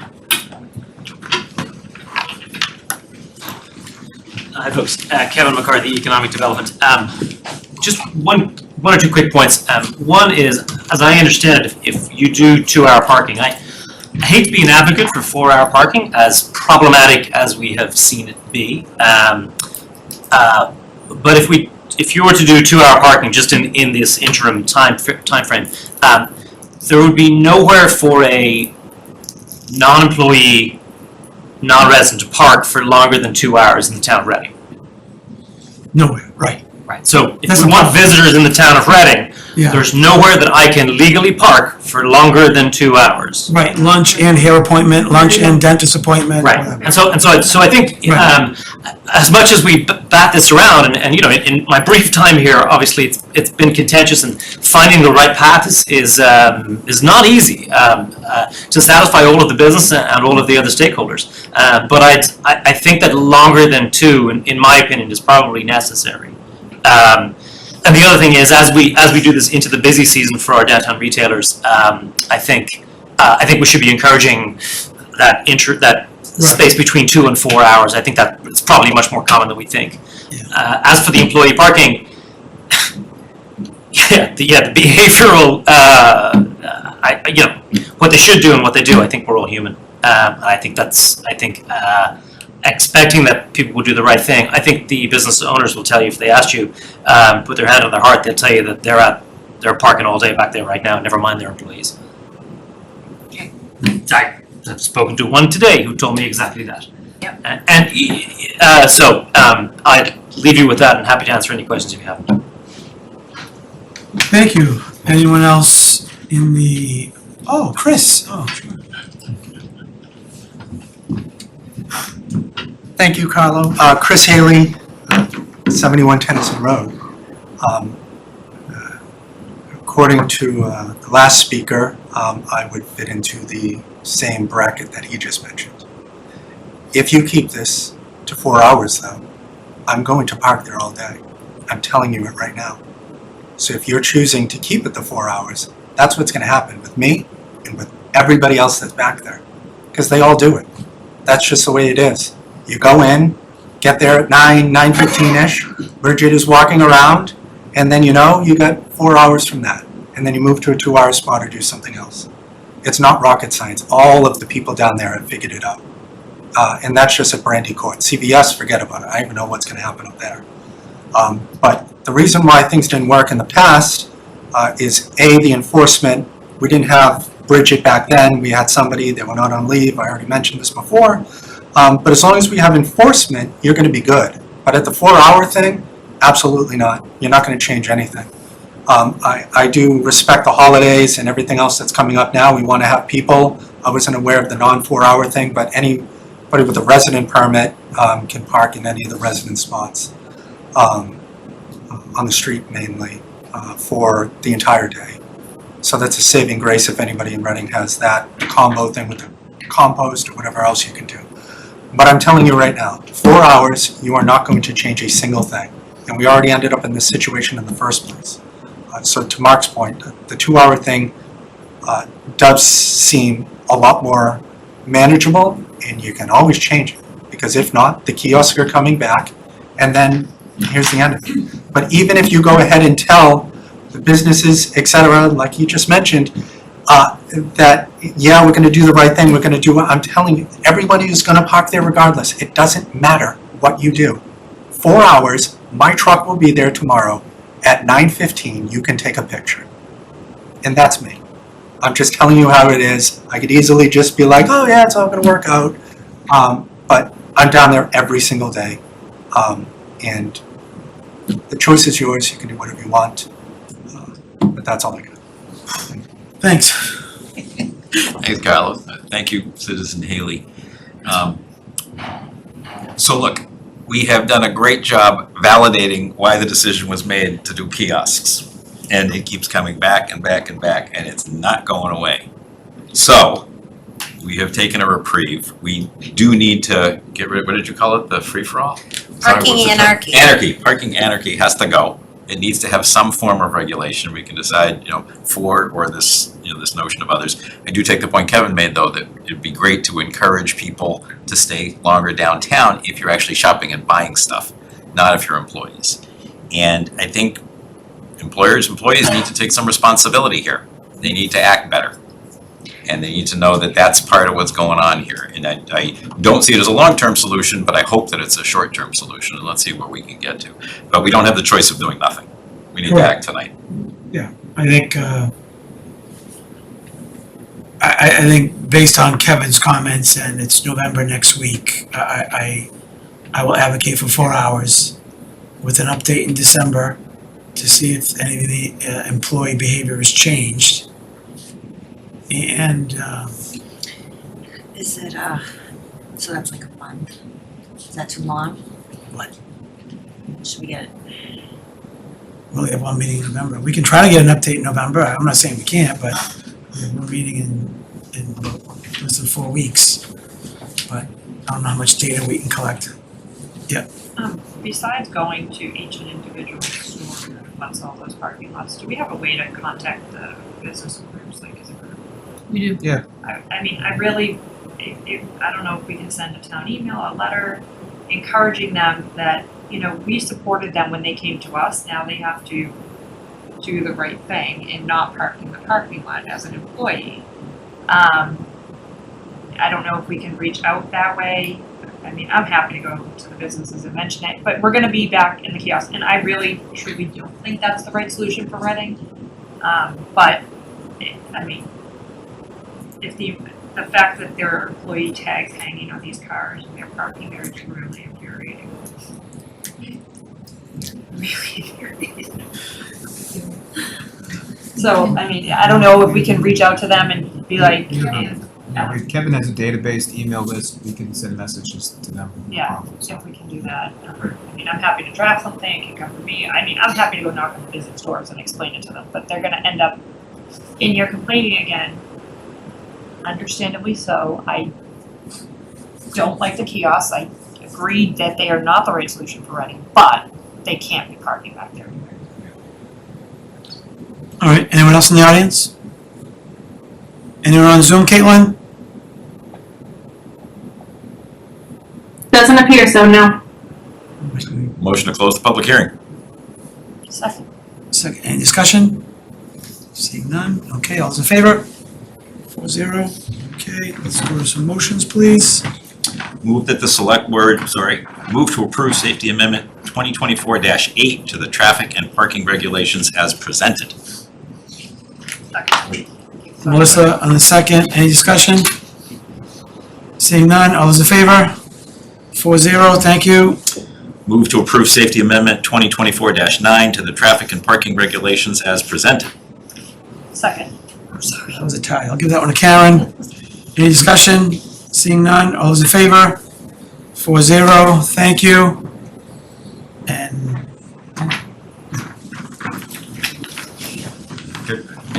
Two quick requests. Yeah. One, can we take a 2-second break? Sure. Courtesy of a large drink.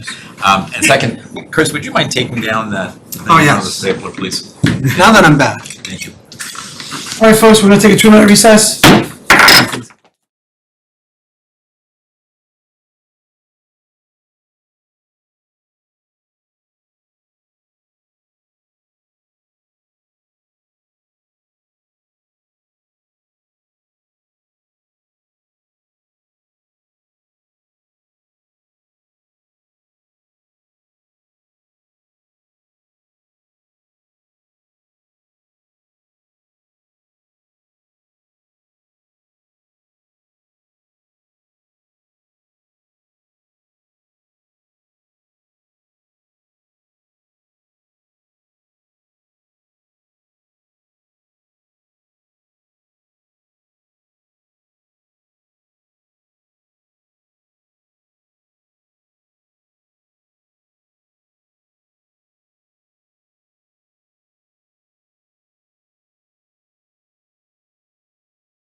All right, folks, we're back in session.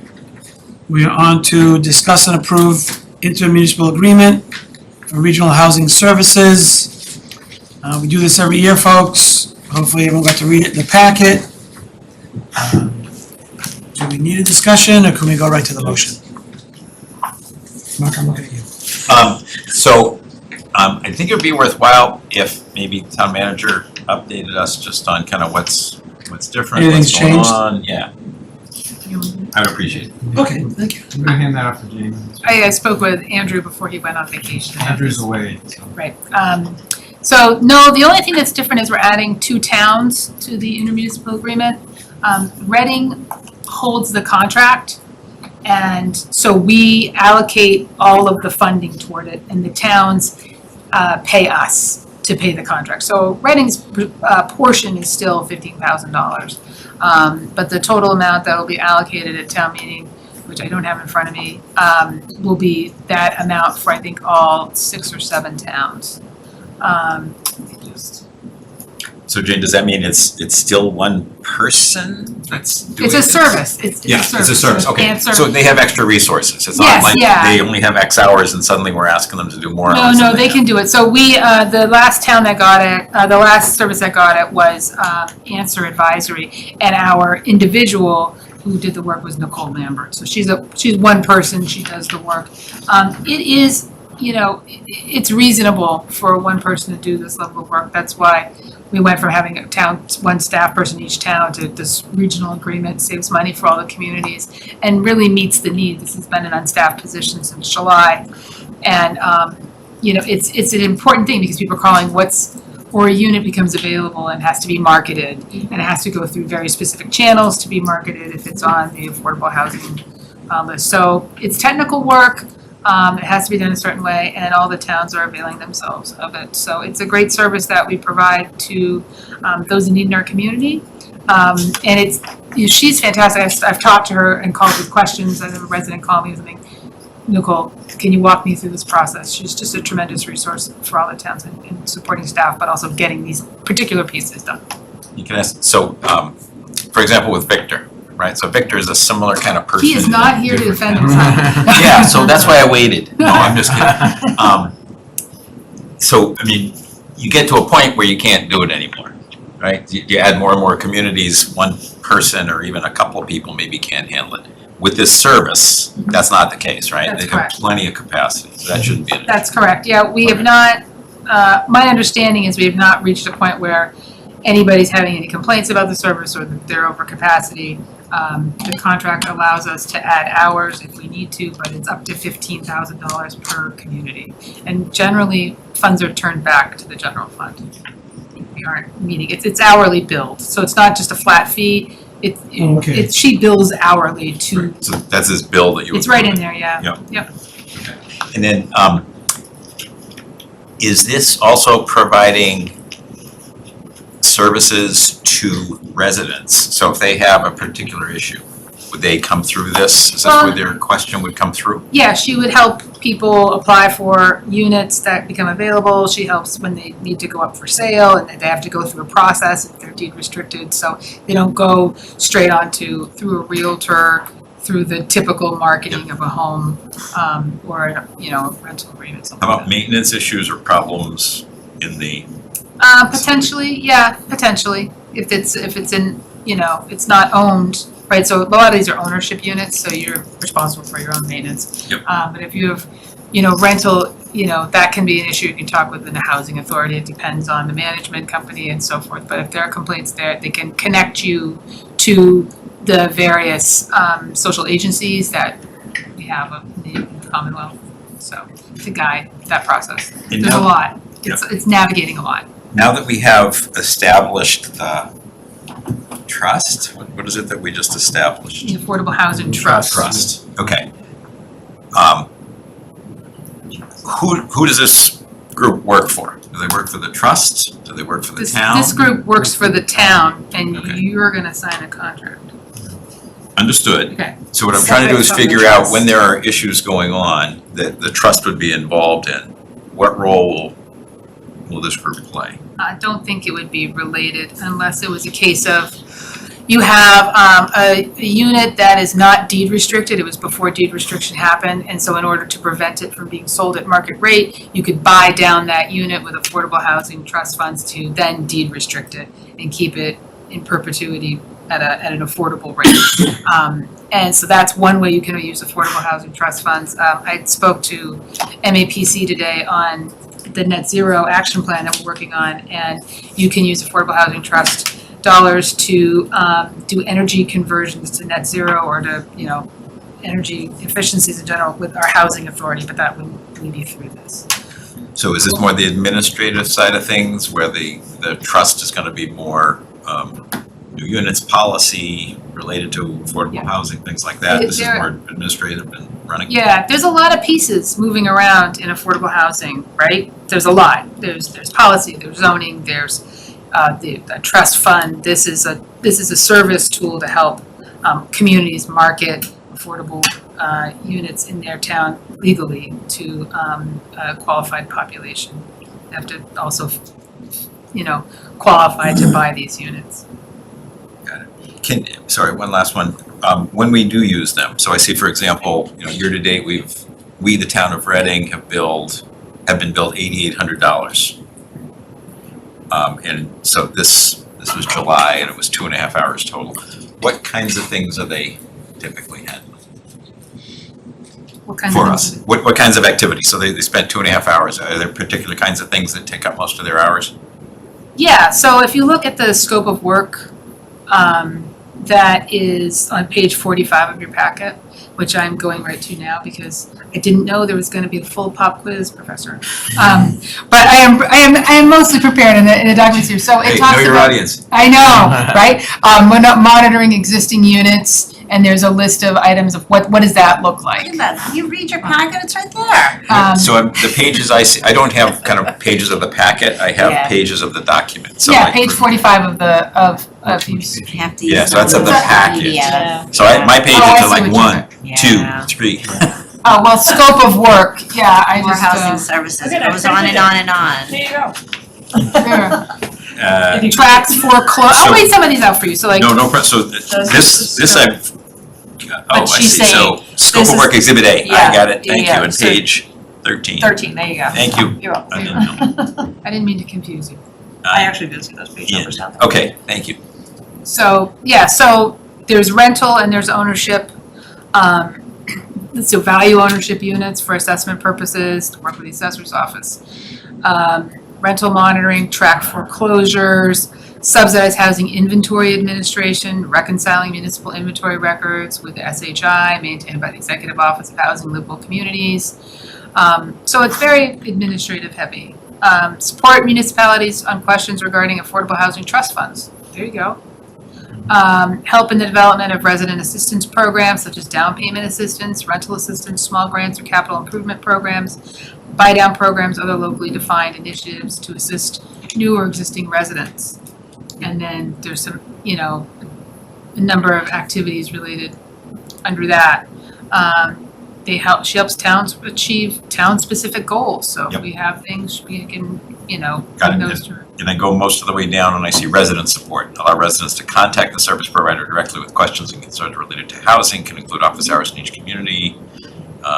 Response to residents within 24 to 48 hours and support in emergency needs. Okay, so it's largely to the town, but also some resident support built in also. And that's at the town request, so if the I'm town. actually really surprised that this is a huge list. Like, what does that say? That there's no affordable units. Is that what this says? So you can do all these things, but you don't have the inventory to really, so that's why 6 towns could do this. Thanks for your quiz results. Thank you, sir. Yeah, one more question. So our Affordable Housing Trust has been formed, our committee, but we have not met. So do you think that, is it Nicole? Sorry. Nicole Lambert, yeah. Maybe she could help get that process going? You can consult her. Once we have the contract in place and have them back under contract. Yes, once we have our contract. Any other questions or comments? I had a resident this week. Do you have a target date for? We, no, not that I'm aware of. I am the select board person, but no, Okay. there's been I nothing. had a resident ask when the Affordable Trust was gonna start meeting. I think we have a full membership now on that board, so it's a matter of meeting and, organizing and whatnot, so that, it's important, so that. Let 'em know where. Yes, yeah. All right. All right, ready for a vote? Move to approve the Metro North Regional Housing Services Office intermunicipal agreement as presented. Karen, second, any discussion? Seeing none, all those in favor? 5-0, thank you. The contract for you to sign, did the traffic amendments make their way around, by the way? Yep. Yep. Right here. Okay. So next, we're discussing multi-unit tiered water rates. I see Sharon on the screen. We have a one-page document in our packet.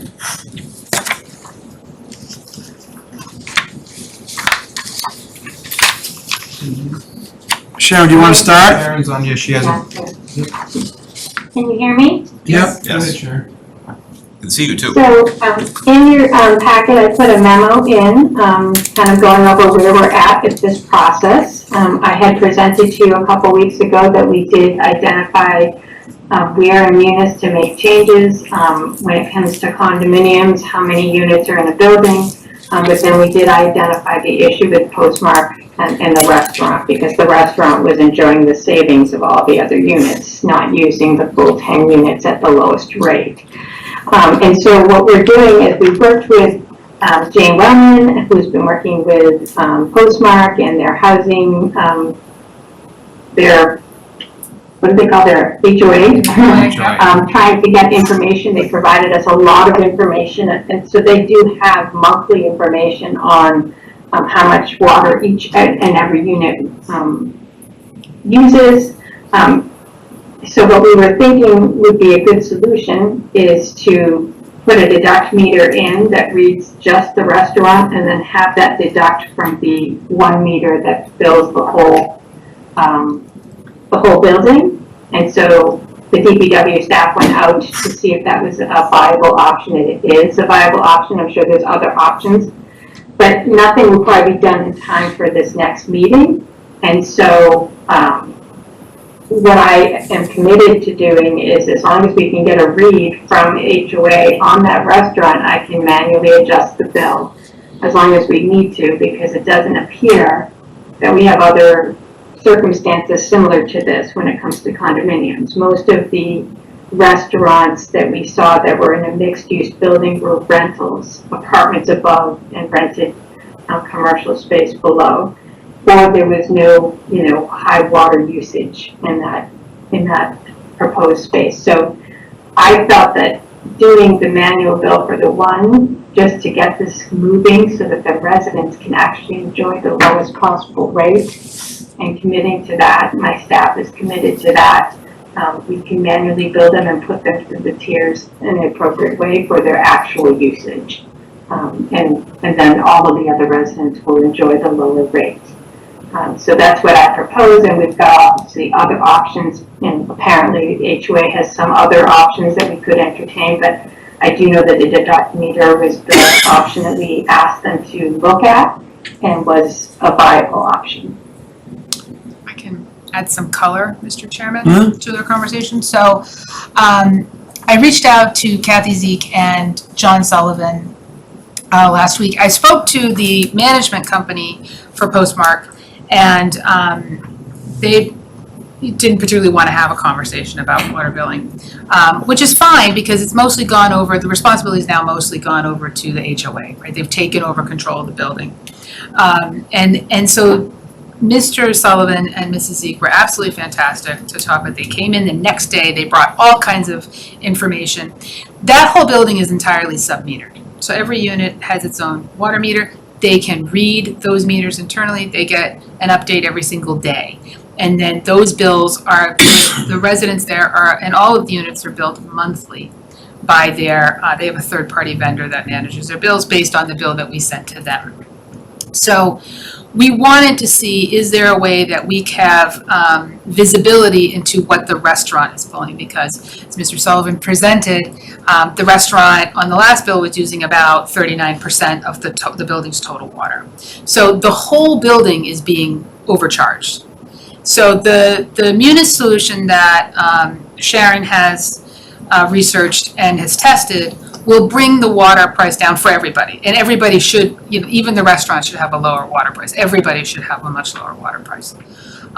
We did some mathematical testing, and it looks like the difference between the restaurant being billed at the lowest rate and being billed at the tiered rate is about $300 per quarter. So it's not crazy money for us to implement this solution first and then work on the outlier problem. And I think that's what some of the speakers was advocating for earlier. So we've talked with those two individuals, and they have not, I don't think, had a chance to talk to the HOA yet or make any decisions about how they want to go forward. There could be a plumbing solution that puts in another meter that's expensive and hard to do.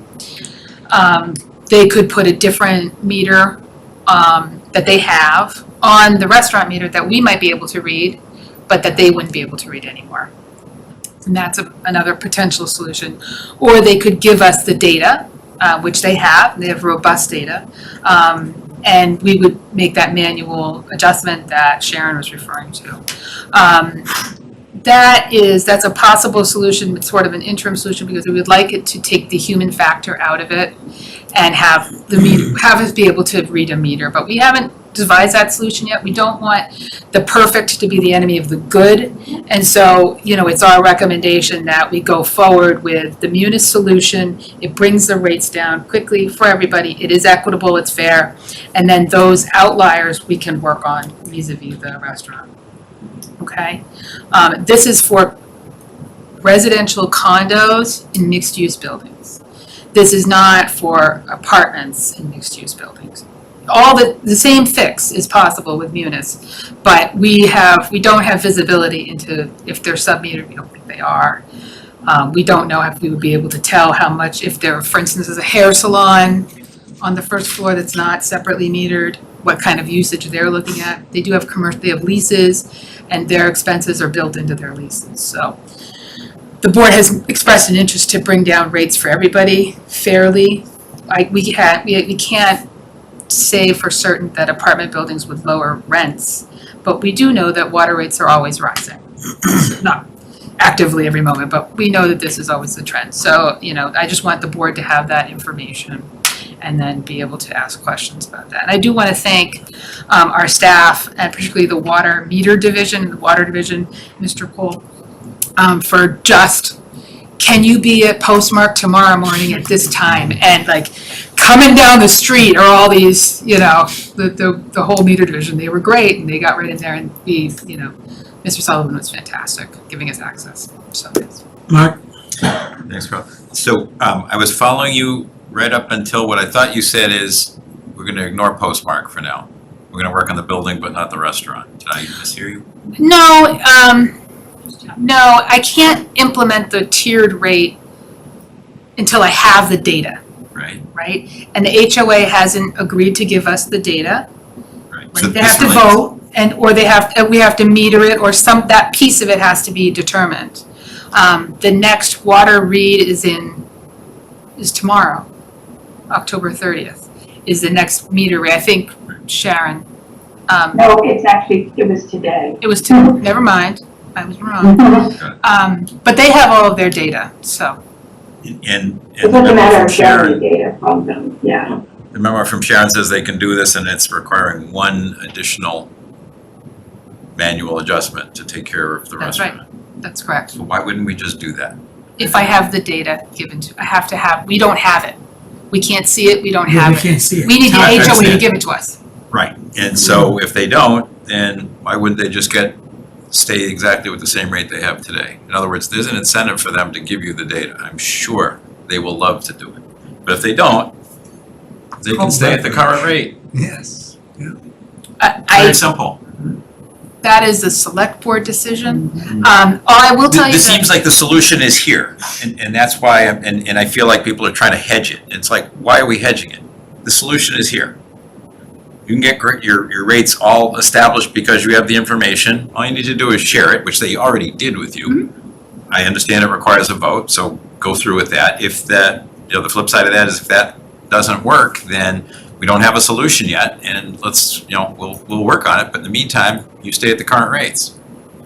I feel like they've been very cooperative. I have every reason to believe that they will provide us what we need to keep the billing appropriately. It's in I would everybody's rather interest. see it move forward so that the residents start to enjoy the lower rates. I'm okay, but I'm not okay with, let's deal with postmark later.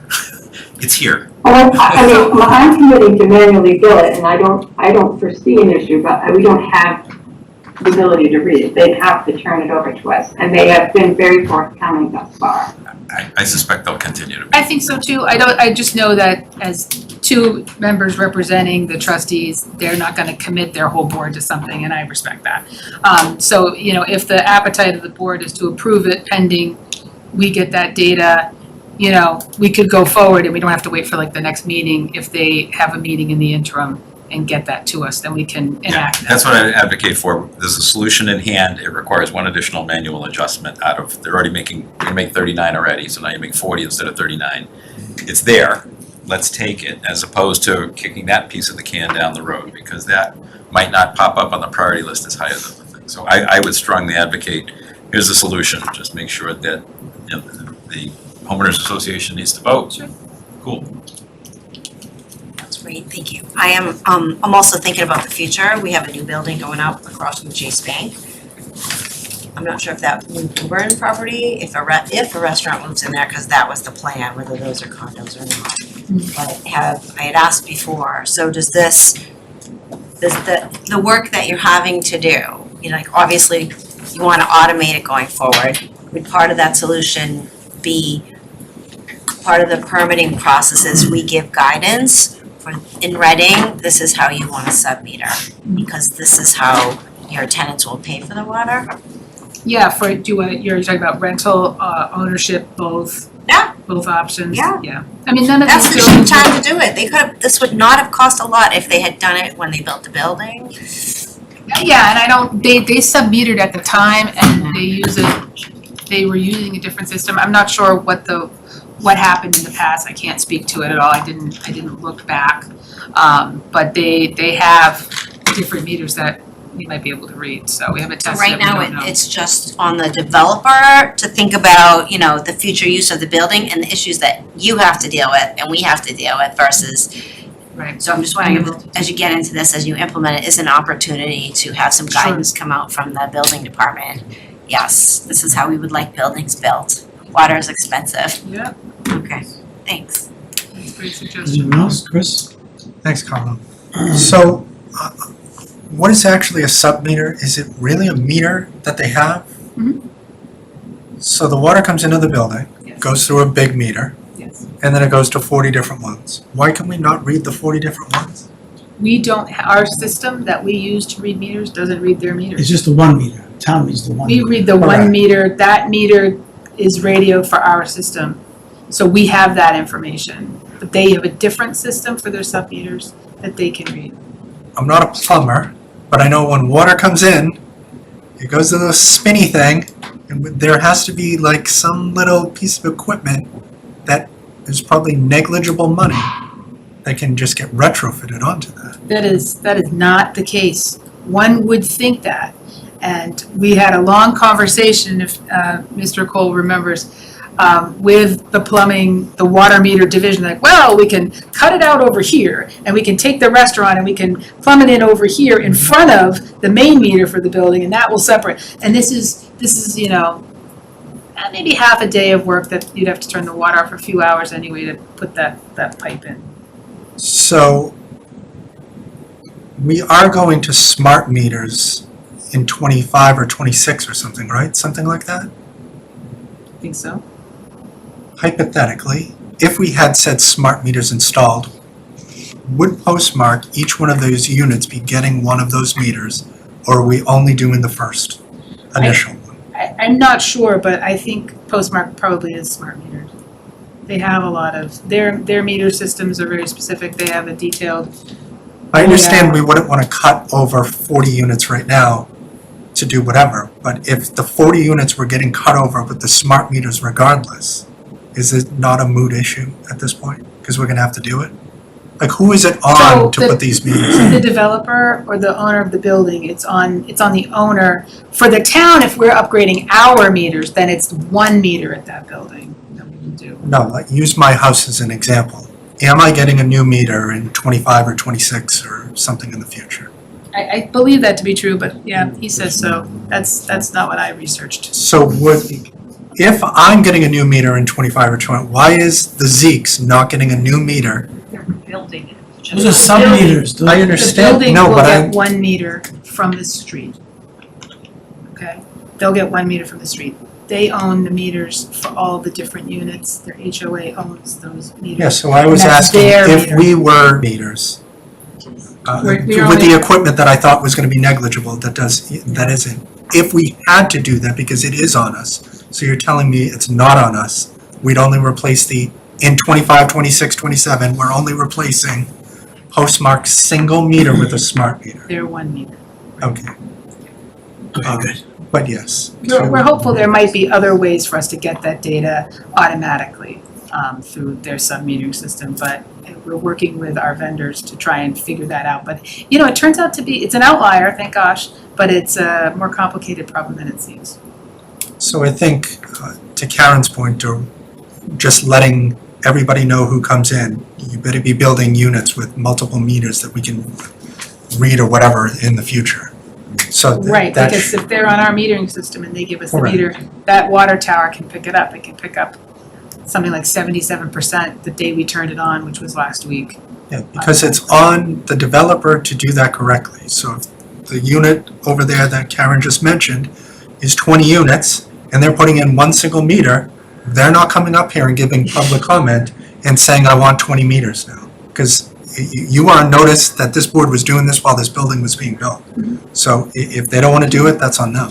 I think the guidance to the building department is great information. We will definitely do that and ensure that CPDC has that as they go through the process. And so that developers understand this part of the, metering Yeah, because I of mean, tiered rates. to me, I would have assumed that you go over to Postmark and there's like 300 gas things outside the back of it. That's Why isn't there 300 water things like? Their water meters are outside their units. They're specifically I know outside because their of cold and everything, you can't have it freeze, I understand that, but you see this and you wonder why it wasn't done, because it didn't have to be done then, but it's gonna be done now. And what is the Washington scenario? Are they the same thing? They get a single coming in and they have 40 units over there that, I Bill had don't know mentioned? if it's a rental or an ownership unit. Chris? No, that would be, Andrew would know that off the top of his head. Okay. So, And when does the next water bill come out? I know Sharon just said they read the meters now, so when are we issuing bills that this stuff pertains to? It's supposed to be, I thought it's supposed to be the end of November or early December. So do we need to do something by then for this to take effect, or what is our game plan with this? As I was gonna say, there's another building on Main and Pineview coming. It's the same thing. Yep. It's mixed commercial. And we will never know whether they're gonna choose to do rental or ownership. It could be either, so we really They should be putting in meters for have to give all of them it, it guidance. just makes sense. Water's expensive. I honestly think it needs to be more than guidance because And be nice. I hate to say it, but the developer doesn't care if in 2 years the owner of a condo is standing in front of our board because they're tiered rate. I think it needs more, it's gotta be more than guidance. Yep. It's gotta be like, this is how we do our water because we're gonna end up with residents that had no idea this was an issue until they're a year into a condo, right? well, there also needs to be information that goes into condo documents so people know what they're signing up for based on whatever the system is. The developer can choose which way to do it. And if they want to have a third party build it, or they want to divide it among the units, or, I imagine with ownership, they'd want that granularity about what is everybody using. Yeah. That tends to be the thing. So I think that that's probably more likely. All those Johnson Woods buildings, I mean, how many more does he have to build? I mean, there's more building coming, so. Sure, yeah. And in the smaller, like the houses in downtown where there's 3 units that are condo in them, they're not hitting the tiers. Most of the units at Postmark, by and large, were 5 HCF. They were under that 10 unit threshold, 100 cubic feet threshold. So there's like a lot of extra, if you imagine tier 1 sort of left on the table, which is why it gets kind of used up. Okay, that's good data. 1970. Yeah, so they were good, yeah. Just one other question, is more a suggestion for later, just considering it. So what I think I heard is there's a third party already doing the billing by unit. For them, yes, For them. correct, yeah. So they're also billing the restaurant. They're billing everybody They are, individually yep. based on usage. And the other two commercial units, So- but they're based on our bill. Uh-huh. So they're paying our bill, and so the entire building is paying way more. Because they have a combination rate that is calculated. Right, but they pay the bill and then they say, okay, Sullivan's, you owe this based on usage. Zeke's, you owe this based on usage. That's right, with the rate that's configured Right. from our single bill. Understood. So Yeah. here's the question. Since it's a third party already doing the billing, can we just hand them our tiered structure and then they know exactly how to bill everyone with that tiered structure? That's right, that's exactly right. So what happens is, We wouldn't even have to manually do it if they're able to do that. potentially, we have to. Well, I don't think that would work out because we'd have to give them a bill that was the right amount and we wouldn't know.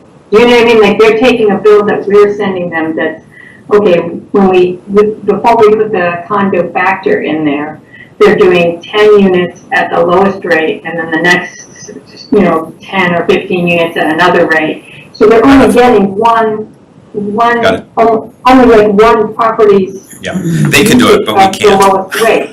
And so we have to bill it correctly for them to be able to really break it out appropriately in the way it makes sense. Right, so if she puts it in at 53 units in this building, all of the units will drop.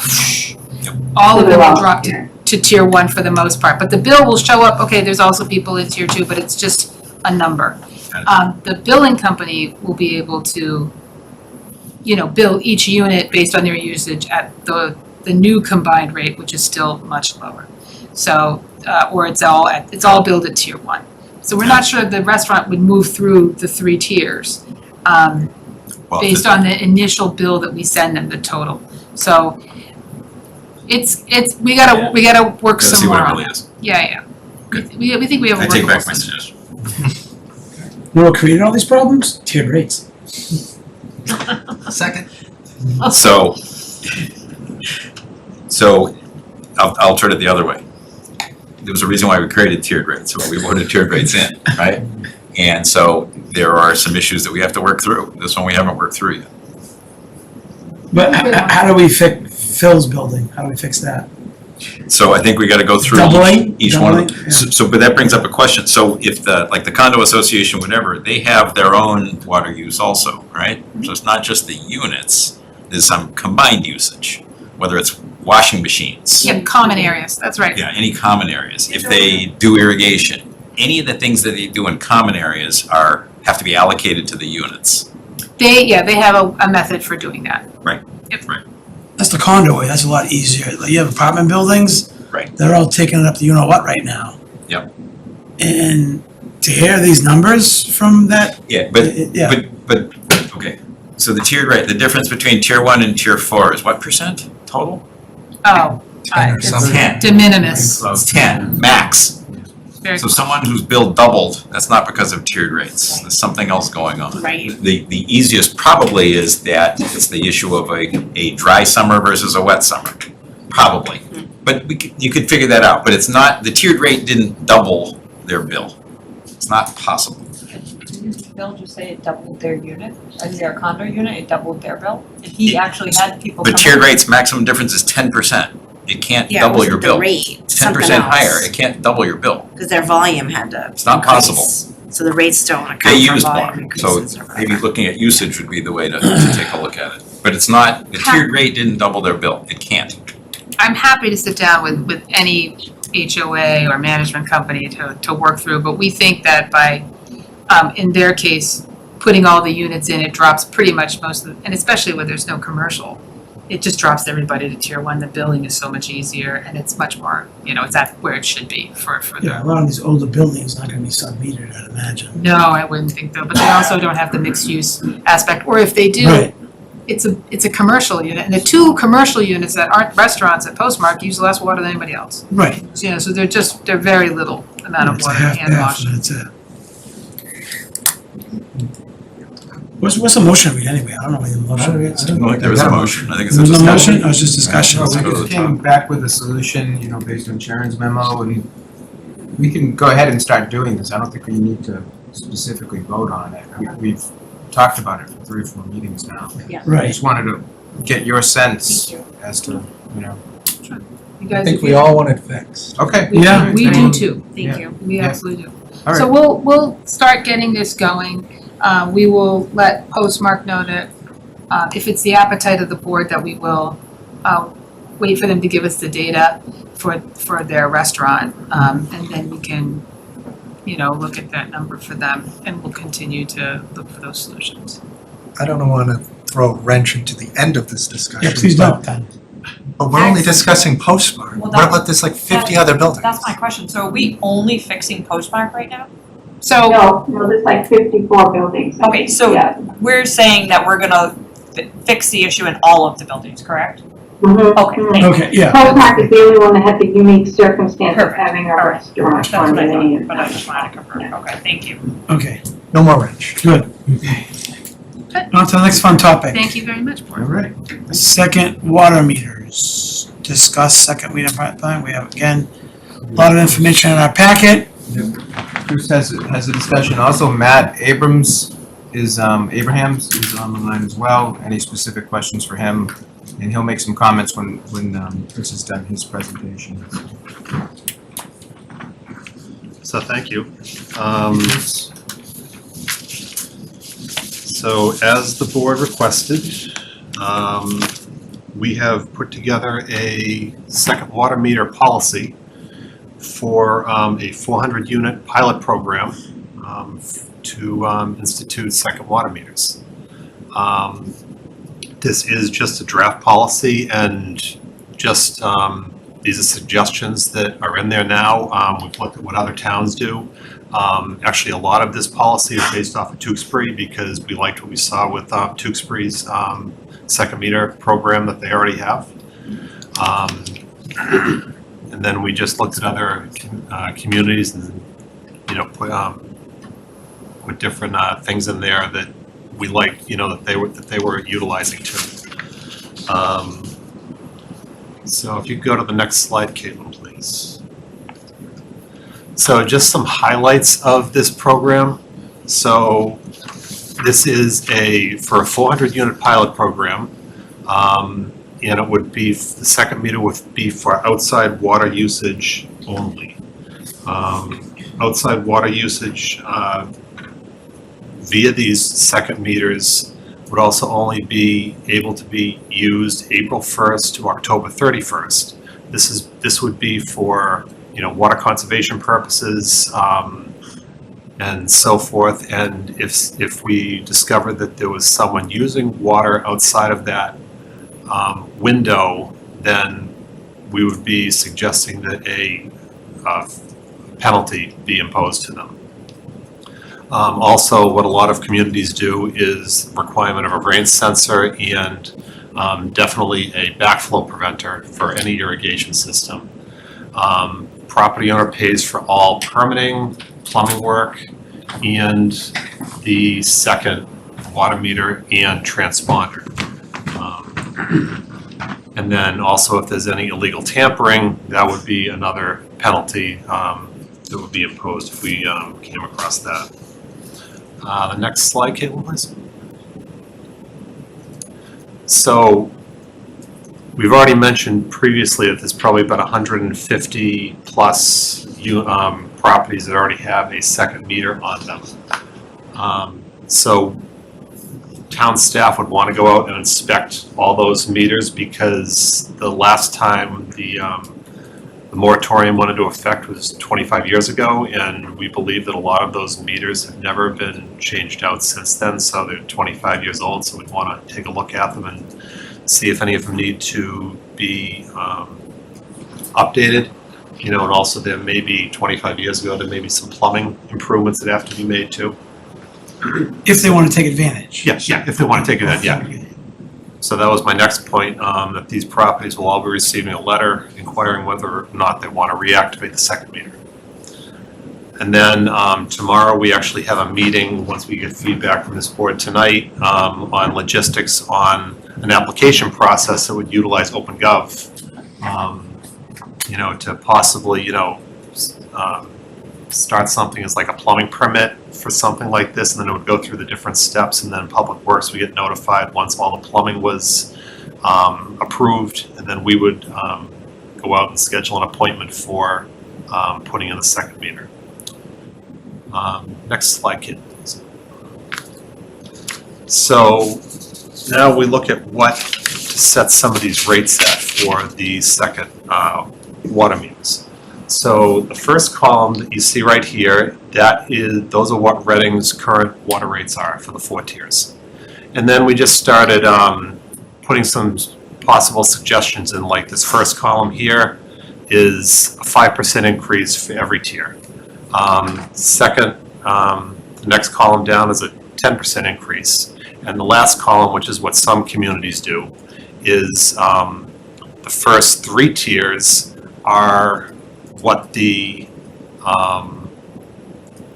top tier already is for the primary meter, and then they put a much higher rate for the 4th tier. We just put in here $15 for a placeholder for the time being. Next slide, Kellen, please. And then we also want to take a look and see what some other communities were doing. So, for example, we've heard about Stoneham. Stoneham just has a flat rate. You know, they don't have any increased rate for their secondary meter. It's the same rate as the primary. Lexington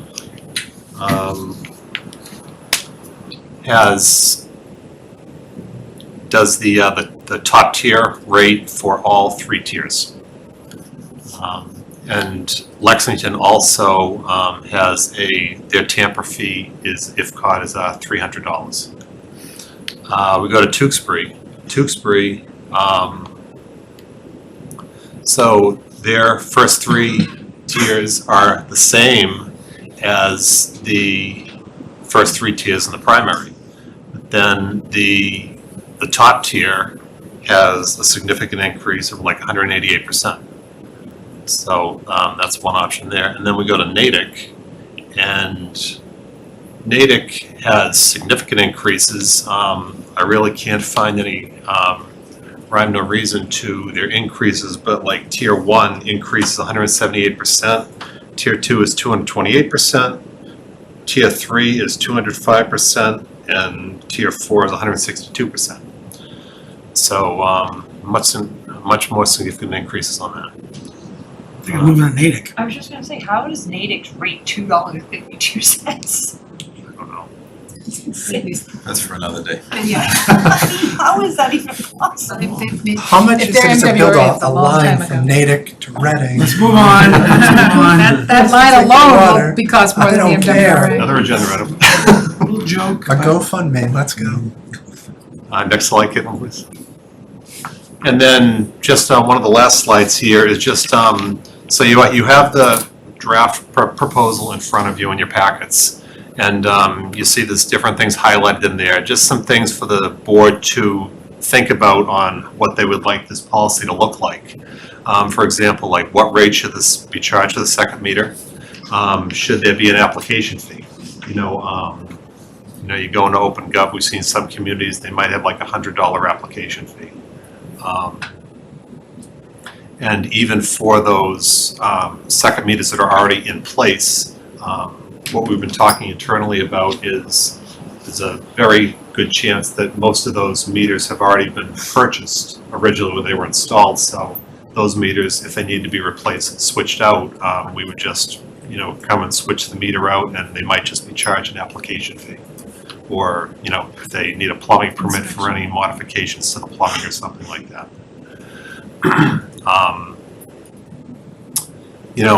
Another question, is the pilot program only for residential properties? We've seen some communities, they have a residential rate, a commercial rate for secondary meters. Not sure what the board wants to do on a program for that. Should second meters be used for filling swimming pools? Should there be a penalty charge for not canceling an appointment? If the resident has an appointment set up and, the plumbing inspector gets there or the Public Works gets there to put the new meter in and the residents aren't home, maybe they should be charged a fee for, us taking our time to go out there and then not being able to do a meter for someone else. Yeah. What do we do now? Plumber shows up and. Yeah, I can't speak for the building department. I know Public Works there's no fee. So electrical shows up, building shows up, and homeowners had an emergency or they're on vacation, they forgot. Oh, I don't think that there's a fee, but I don't know for sure. Okay, all right, just asking, thanks. And then You might not get seen for quite a while if that happens. There's no retribution. Beaver Road, yes. And then just the It's last on Main couple. Street kind of thing. Sorry. And then just the last couple of things to think about. Whether you want a tamper fee and what that amount should be, and also whether or not you want to just limit the second meters to that window that I showed earlier from like April 1st to the end of October. And if someone does utilize water outside of that for the second meter, what would that fee charge be? And then that is it for my presentation. And then, Mr. Chair, if I could just maybe turn it over to Matt Abrahams for a moment. Matt has put together another slide that takes a look at how this pilot program, a more detailed slide about how this pilot program would affect the sewer rates. Okay. Just so you can get all the facts. Hi, good evening. Matt Abrahams from Abraham's Group. Thanks for the intro, Chris. Yes, so Chris's presentation showed a little bit about the program, but was also focused on what the rate would be for outdoor water usage. Now, kind of the flip side of it is, well, if this is implemented, what happens on the sewer side? And that's what I'm here to talk about this evening with this slide. So we did want to try and capture an estimated amount for what we'll call the worst case scenario for the impact of the sewer fund. So this would be usage that is currently billed sewer that would not be billed sewer under this new policy if it were adopted. So what we did by worst case scenario was we tried to capture, we'll call the 400 most egregious, that's probably not the right word, but the 400 accounts that we thought had presumably the highest amount of outdoor water usage was what we tried to capture with the analysis that we did. And here's how we did that. We averaged the usage for the two. We looked at FY22 bills. Now, this is going back to the original analysis that we did when the tiers were implemented. We still had all that billing data available. So instead of grabbing the latest, which would probably yield very similar results, we decided just to use the FY22 billing data that we had already accumulated. So this is based on FY22 bills. So it's using the current rates. So we captured the usage from the 22 bills based on current rates. Okay. So we determined the average usage by bill for the warmer months. So we focused on July and October as the two billing runs for the warmer months. Then we did the same for the two colder month billing runs from January and April. Average usage from those two. Then we compared the difference we would call presumed outdoor water usage. You're freezing. Tier 3B being that if you capture the usage during the colder months, that it, can you hear me now? Yes. Yes. Well, You're going in and out, Matt. You might want to turn your video off. I don't know. Or just your, camera. You're frozen. Sorry about that. Now okay? Yep, we got you. Can you hear me? Yeah. Yes. Okay, how about now? Yeah. Alright, sorry about that. Where did I leave off? Reduce usage for July bill, I presume outdoor water. You did October, you did July. Number 4. Okay, I'll just start from the Presumed. beginning of this slide. So we determined the average usage for each of the warmer month bills, July and October, for the warmer month bills. Then we did the same for the colder month bills, January and April. And we took the difference between those two things. And the theory behind that is, if you're focused on what the usage is during the colder months, that presumably is all indoor usage, and probably standard usage for what a user would use indoors. So then, if you take the difference between that and what's calculated for the warmer month bills, it's not perfect science for sure, but you can use those numbers to assume outdoor water usage, and that's what we did here. So we took the difference, and then we reduced the July bill based on that presumed outdoor water usage and recalculated it, just the sewer portion of it. Then we did the same for the October bill, to get adjusted July bill, adjusted October bill with the presumed outdoor water usage taken out of those bills. And then we compared those recalculated bills to what the actual bills were to determine the difference.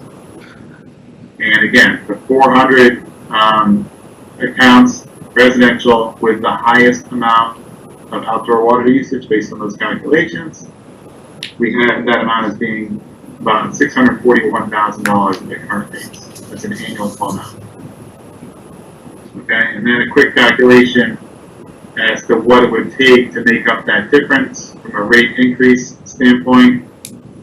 Have that at 9.7% increase in the sewer rates to make up for that revenue dip. Now again, this is based on the 400 accounts with the calculated highest usage. That presumably wouldn't necessarily be the case for the 400 that would be part of the program, at least the pilot portion, but we wanted to show you what we had as estimated worst case scenario.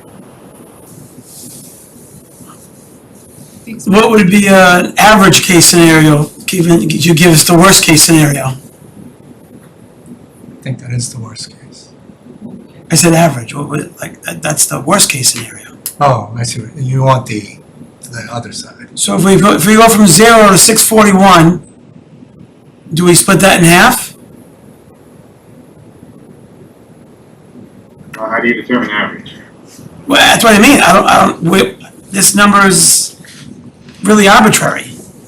Well, I mean, you have to come up with a way to calculate what's the potential maximum downside loss.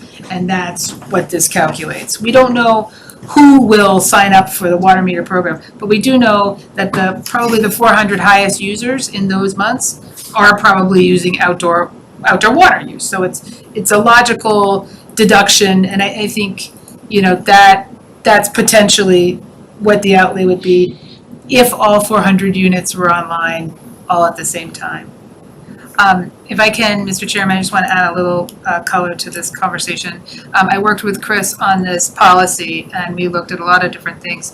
The philosophical underpinning of this policy is that it's second meters are something of a luxury. And so we wrote a very somewhat restrictive policy with water conservation measures built into it. And so the board, at your pleasure, can adjust those things to see what works for you. So not everything here is a requirement. Staff is not committed to any particular portion of this policy, but we wanted to present to you different options that different communities were using. And so I just wanted that to be stated for the record for the residents who may watch this conversation. And so that's why we had, and we're also trying to learn from from other communities. I imagine the tamper fee that they have in Lexington was put in for a reason, because we've seen that. We don't want to see, one resident filling up swimming pools for other neighbors because they've had long hoses and so we don't want to necessarily see that unless that's okay. So those are something, we put in that swimming pools would be exempt from this, they could buy pool water, but it could be included. I wonder if the board has the appetite for treated municipal water to be used for swimming pools. And so if it's used for swimming pools, that's drinking water quality that's going into swimming pools. And that again is at the pleasure of the board, but that's why we put some of those pieces in, just to be able to work with you and give you lots of decisions. And I'm grateful for Mr. Abrahams to come on and be able to talk about the sewer rate piece. He's really the linchpin for that. The rates that we proposed are just to give you something to look at. What is 5%? What is 10%? What might it look like for the second meter rate? If you wanted to, so those are all for you to review. We do hear a lot about Stoneham being where we are in Reading. They have a flat fee for everything there, maybe the least restrictive option around. And that's working for that community. Reading's a different community. So we took pieces from other communities and put them in, but we did vet this through our water department and our inspections department to make sure that they could work with this. The presentation that residents have seen online, if you go to the packet, there's a procedural information, there's a process walkthrough, there's a drawing. And so that's part of the reason why we kind of took the Tewksbury policy and then amended it and then looked at what other policies were. This is a multi-page policy. It's fairly technical, instructions to plumbers and so forth. And so that's that's where we came from on this, so that you have that understanding. Is that fair? Okay. Thank you. So one thing, this is a document that probably wasn't ready, but should have been in the packet.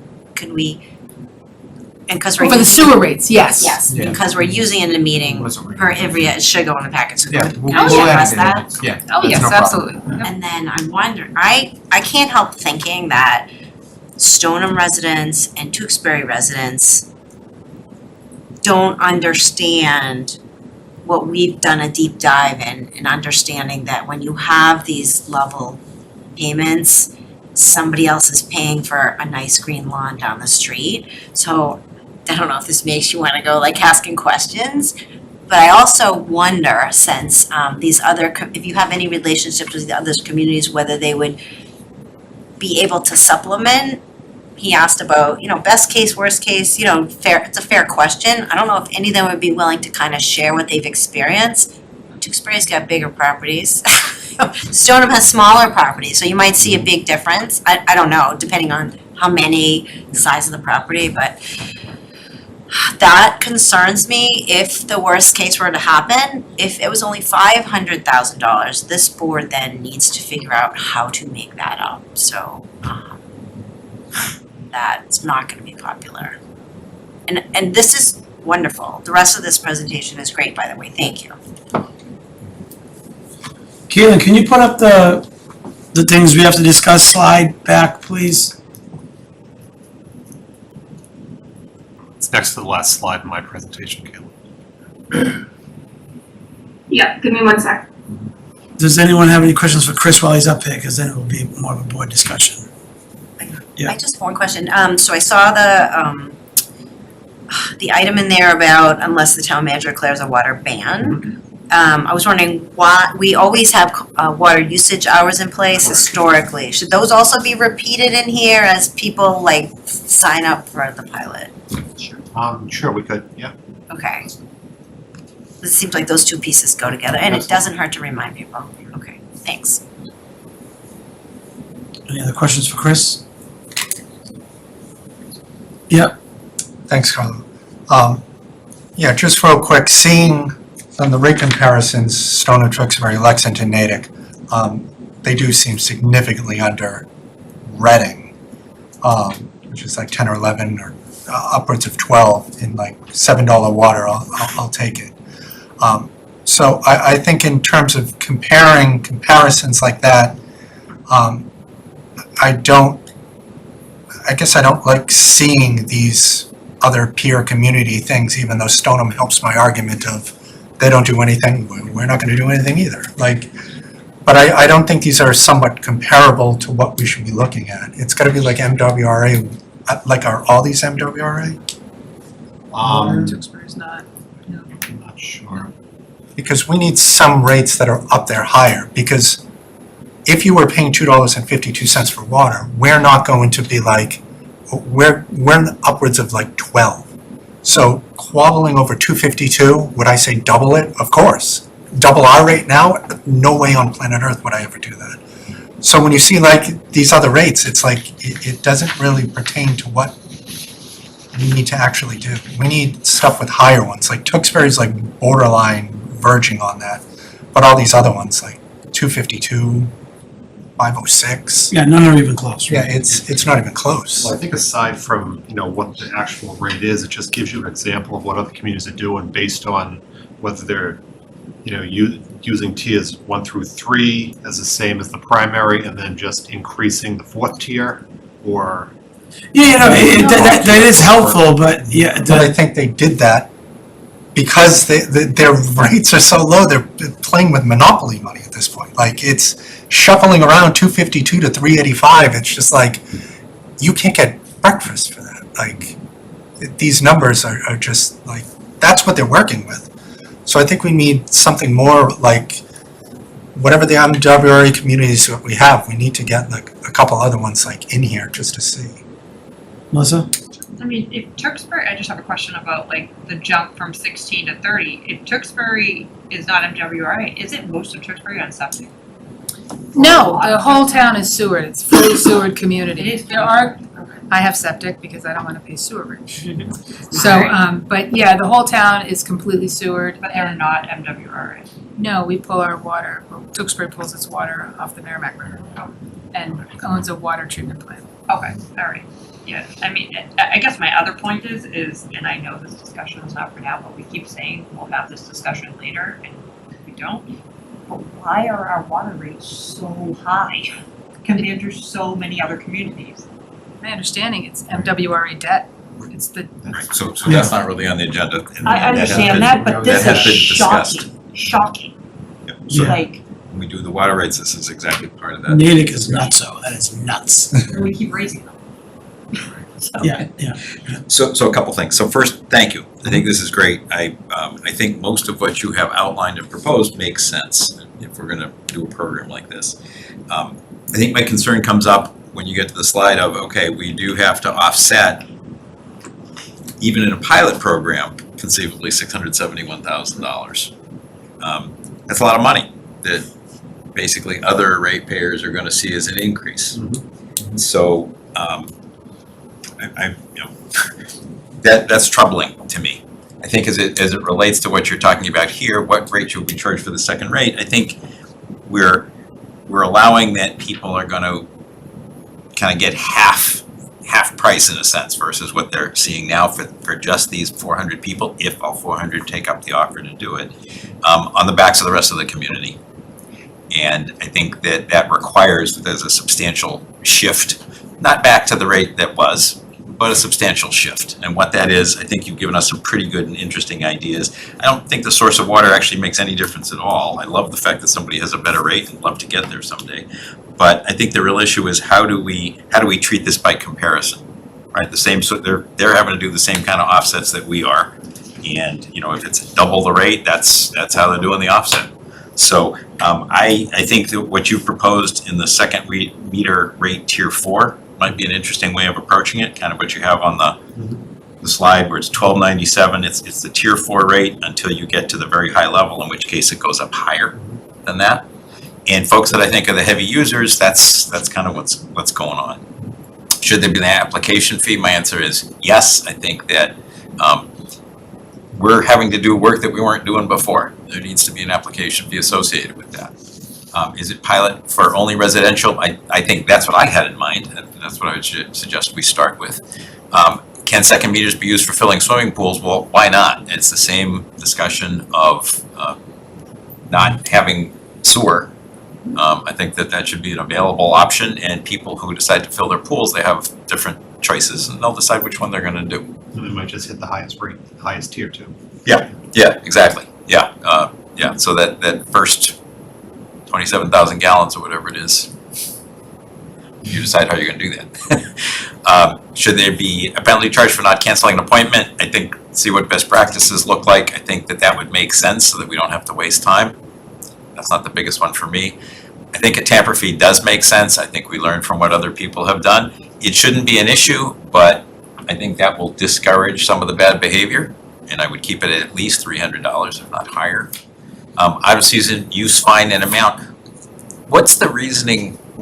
Why? Just so I understand, why, April to October, I understand, is kind of grass season, but why is that a control to say, hey, maybe you found a way around this system and that's not okay, you gotta kind of keep it to your outdoor stuff? Yeah, that's part of it, and then, it's just, looking at water conservation too, outside of that window, you're really shouldn't be really using outside water anyway. Got it. So, maybe it would prevent someone from trying to fill a swimming pool and skirt the system or something like that, outside of that.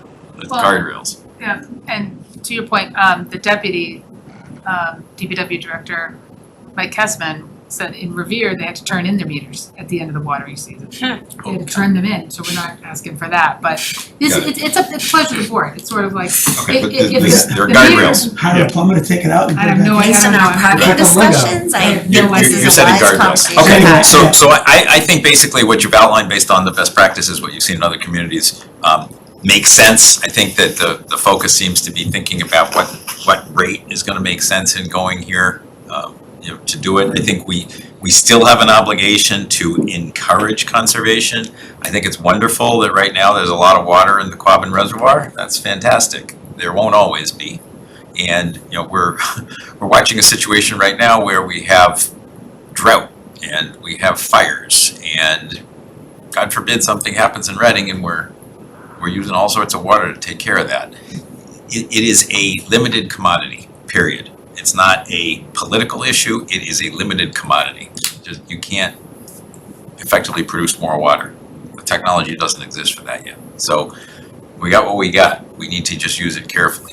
It's fine if people want to do additional uses, whether it's swimming pools, irrigation, whatever, but that's a privilege. And it needs to be set up in a way that says, hey, do it, but don't go crazy, right? Don't just say, well, hey, I got cheap water now, so let's double the grass area. Let's do all these other things. If you want to do it, okay, but I think you pay a fee for doing that, and that's in the form of a higher rate. So I think that the second meter rate, tier 4 idea with the bump at the end would make the most sense from what I think all the things we're trying to accomplish. It accomplishes a lower rate for the second meter. It also establishes it's a different kind of use. It helps offset some of that $671,000, but we still have to talk about how to offset the rest of it. And then the notion of if you get up into these very high consumption areas, I think that you should be paying a premium. My thoughts. I would like us to, so we're not going over this all night, is just kind of fixate on, I'm okay with an application fee. Does anyone want to throw out a number? I don't think it should be high. You've got $100 in there right now? I think $100. 100? Yeah. $100 for what? We don't have a supplemental water meter program. For the program. 100 for the application fee to apply to apply just for a second meter. Based on what? Versus 50, I'm saying why 100? This is an arbitrary number we put out there. Yeah, it's an arbitrary number, that's what I mean. Right. What's an application for other types of plumbing fees? Is there any other application? That is a good question. I don't really They all don't. permit fees, because you need a water. That's a permit service to fee, your you gotta be a house. permit fee. Yeah. Did you say that the 100 was Versus- what you saw in some other communities, that was one of the reasons why you chose it? Yeah, I saw 100 somewhere. I can't remember what I community. can't remember either. No, we looked at a lot of communities. I think in this case, 100, we want to offer it to people. At the same time, I don't know where this money's going, but it can offset some of the 600,000 scenario that I'd get to in a minute anyway. But I think that it's fair in this. I think we would err on the higher end if we had to in this, because like you mentioned, I'm not saying it's a privilege, because I don't agree with that premise that because I have a sprinkler in Reading, I'm privileged because of this. But I think that the $100, because of the fact of what we're doing, is warranted. And if not, it could go higher. I wouldn't go under, because we have to recoup the money somehow, and we have to make it where if these people really commit to this, then they commit to it. But we as a board also have to commit that we're not gonna just rip these things out a year from now. It's a pilot program. I understand. But like, that's why we're putting in these higher checks and balances than we usually would, at least for me, because we gotta make it a steeper gap for somebody to do it. Like I said, I'm not doing it because it doesn't make financial sense to me. But other people are going to absolutely do it. And $100 here is negligible, but they're gonna save in the long run because they're gonna run the numbers. So I'm good with the 100. I mean, someone, I know it's a pilot, we're calling it a pilot program, but someone's spending several $1,000s. I'm hoping a future board won't say, so sorry. But this has been the problem, a concern that I raised about a pilot program like this from the get-go. Well, you take the word pilot out, it doesn't matter, it's just a word. It's only 400 I didn't users. make the vote because I was in Italy, but it was voted as a pilot program, so We didn't we're vote on not anything. trying to bait and switch. We didn't vote on anything. We didn't vote on I anything. think you voted to ask the staff to spend time coming up with this, I think is what you did, right? We directed, we didn't, yeah, that's a big Okay. difference. I thought there was a vote as the minutes, my mistake. My point is, the people 25 years ago spent a bunch of money, and then unfortunately, we had a environmental incident on the highway. So now, we're an MWRA, we weren't then. I know it's a policy, not a bylaw, but I don't wanna see, and I have no control over it, but I'm hoping future boards will not, within a certain window, say, you know what? Forget it. And they're out a couple $1,000. That's all. That's not for us to discuss, but I'm hoping next year, we, don't do anything. So it's a great point, since I wasn't here for the discussion of initiating this pilot program, did we talk about parameters for the length of the pilot program? Because that's what normally you would do. What do you mean length? For a year, you mean? So we put a pause in the we put a pause in the parking kiosks, and we're gonna revisit it in, hopefully, we're gonna revisit it for sure in January, February, whatever it was we said. So this pilot program, how long would it run for? One season? Which could ultimately be a year, because What happened? nobody would be Projector. using it. Yeah, we really had that discussion, it's probably a discussion we need to have, Okay. but we didn't have that discussion. Could I suggest what would be very helpful also, because I think, I hear your concern about spending a couple $1,000s. I would like to see what kind of the kind of cost would be to put it in and what the anticipated savings would be. My guess is that the anticipated savings, the calculation that Chris did basically, are gonna show that you're gonna probably outweigh that $2,000 pretty quickly. That's the point of doing the analysis. Let's see what it says. I can tell you the cost of the new water meter and the transponder is around $400. Yeah, no, I think just the whole kind of package, Yeah, because yeah. the concern Oh, about, yeah. if people are gonna go do all this stuff, there's, you're investing X, what's the expected outcome?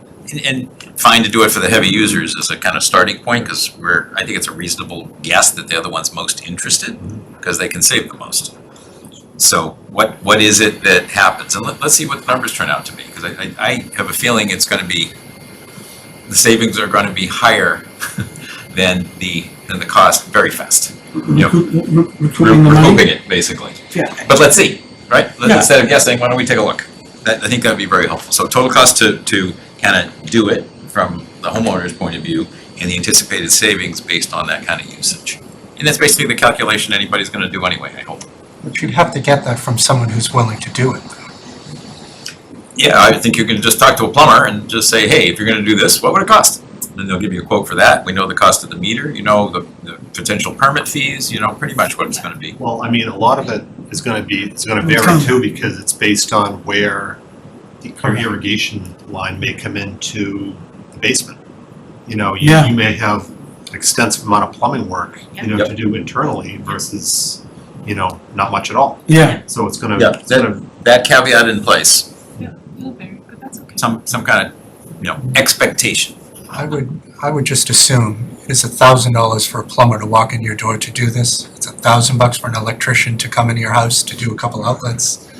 That's just my, Well, we don't know exactly. Let's We know it's not Let's gonna check. cheap. I can find that out for you.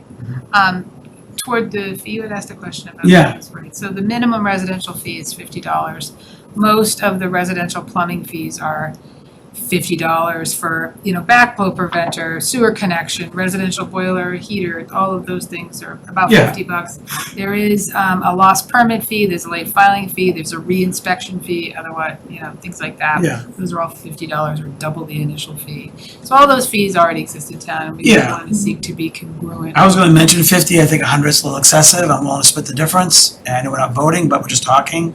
I think 50, you might think is too low, so, but anyway, these are things we're gonna, so then, I agree with Mark, this is me speaking, residential properties only. Second meters on swimming pools, yes, why not? They're paying for it.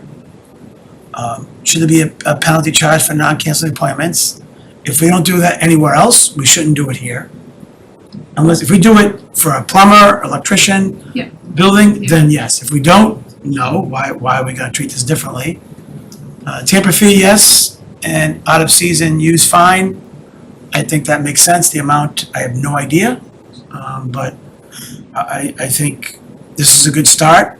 Obviously, we wanna get this resolved from the next watering season and get this going. As far as a pilot program, to Karen's question, I'd say 5 years initially. It's my initial reaction, but I have no idea. I know it's not a year for this kind of investment. I wouldn't be comfortable with that. it's up to 400. So like, Right. there's 10,000 people, It it's could take 10,000 houses in the town. Yeah, is the pilot program, when it starts, when it reaches 400? It's like, it could be 100 the first year, 150, it could be 400 the first year, I don't know. Those are hypotheticals. We're doing, I think, the 400 because we want to see what happens if we get all 400 people. Matt's number ends up being correct or horribly wrong. We get to see these kind of things a year from now. If we don't have the data. Correct, yeah. Right. I'd like to say 400's a big number for a pilot. And the reason I say that is because the data that Matt, the water expert, provided. That's worst case, that's worst case scenario. 400 pilot people, 5-year program, that is 5 years of, and we don't know, like, that could be 5 years of this select board and future select boards trying to figure out how to pay for the deficit. Again, this is a number I'm throwing out. We're not voting tonight, it's just what I'm throwing out now. That's really what I see is coming, because of water rates and sewer rates is never easy for this board. No, it's not, So that's. because it's always going Matt did up. use the right word, it is egregious, it's very, very scary. 'Cause it's And always so I'm going not up, sure yeah. that 10% that you're in favor of without any analysis behind it, I'm not sure if that's gonna be a drop in the bucket. If everybody signed up for the $100 fee, that only generates 40 grand, that's 1 year, and yeah, so I just don't know whether that 10% is gonna work without leaving us with $500,000 to come up with every year and spread out among all the water users. Yep. I think the small piece that we're forgetting is that no one wants to see water rates or sewer rates go up for anyone. I don't wanna see them. But what we're forgetting is that this $641,000 was paid by residents that never used the sewer. So they didn't use the sewer for this water, but they still paid that bill. No, it's a hypothetical number, it's not real. Yeah, It's well, we wanna ask Matt to clarify, cause I just wanna let you know, it's not a real number, it's a potential, he's You just giving said us. 2 minutes ago that it was a real number, now it's a hypothetical Yeah. number. So I'm we were- afraid of that number that he put out there turning out to But be I'm real. just, okay, even if this number's $200,000, that's $200,000 that residents paid for water that never went into the sewer. Those aren't the numbers he's giving us. She's saying the exact argument that I've always made, is that we're paying, So the rates go up every year. Right, so there's none of this like, oh, it's money they've already spent and wasted. It's whatever, we could do calculations to go back for 25 years and we could look at, I don't wanna But do that this is number. money, no matter what the number is, the money is what people paid for water that never went into the sewer. They paid for a service they didn't use on They their water, used- whatever that Right, number right. may be. They used clean drinking water quality water is expensive. Yeah, you can't get it for free, and why should everyone else pay Karen, for you're- them? I don't really wanna argue about this, that number we have to agree is hypothetical, but it is egregious. So, and it is something that is gonna come back and bite the board, and it's gonna come back and make a lot of residents unhappy. I have a solution, Carlo, if you look here, my solution. Oh, I love it. Perfect. So I noticed that Chris put the higher water rates for the second meters if we went that route. The reason for that is, I don't know what Tewksbury, Lexington, Natick, Stoneham seems to get it, is that you're getting the water and it's not going back into the sewer. Therefore, you should pay more for the water, which means by us fixing this and charging more for the water that people are using, you have to go conversely on the other end. To make up the $670,000 that Karen just mentioned, it's very simple. Everybody without a second meter now gets a tiered sewer rate, escalating off 10%, tier 4, etc. And then you have the lineup of people outside of town hall ready to get rid of all of us again. But we're willing to do that to up them on the water end, but not on the sewer end, because we're not using the sewer with irrigation.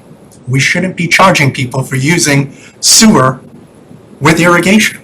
It's crystal clear. So if you have a water rate, you want to go up second meter water rates, etc., do all that, fine. Then you need a second sewer rate to make up for it. And then you get into a battle back and forth with ridiculousness. That's what it comes down to. So the $600,000 deficit, $200,000, $10, it doesn't matter. For the last 25, 30 years, however long this has been, the backs of the water was paid for by people with irrigation. Point blank, end of discussion again. It's crystal clear. You paid for water to go into the sewer that didn't. It doesn't matter that it was cleaned, it's treated, it's purple colored water. You paid for the purple water that didn't go into the sewer though. You paid for what you got, but then you didn't receive it on the other end. We're trying to fix the inequity by making more inequity by people who get second meters, by charging different rates. It doesn't make sense to me.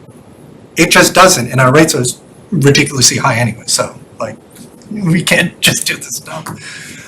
So a couple things. One, it is not true that when you're watering your lawn, you don't use any sewer. And if you have a question It's about negligible. It is negligible, Mark. It is unclear and it's far from zero. But anybody who is watering, take a look at what's going on. You're telling me every bit of it goes into the ground, nothing happens. In irrigation, I do. I do not. And only mine that ends up spraying onto the sidewalk, which I wish it didn't. This is data that we don't even need to have know. conjecture about. We can find it out. There'll be estimates of how this is done. Some of it goes into the sewer. It's non-zero. So the notion that it's zero is a mistake. It is close It's to not zero. false. It is not zero, no matter what. Okay, so that's number one.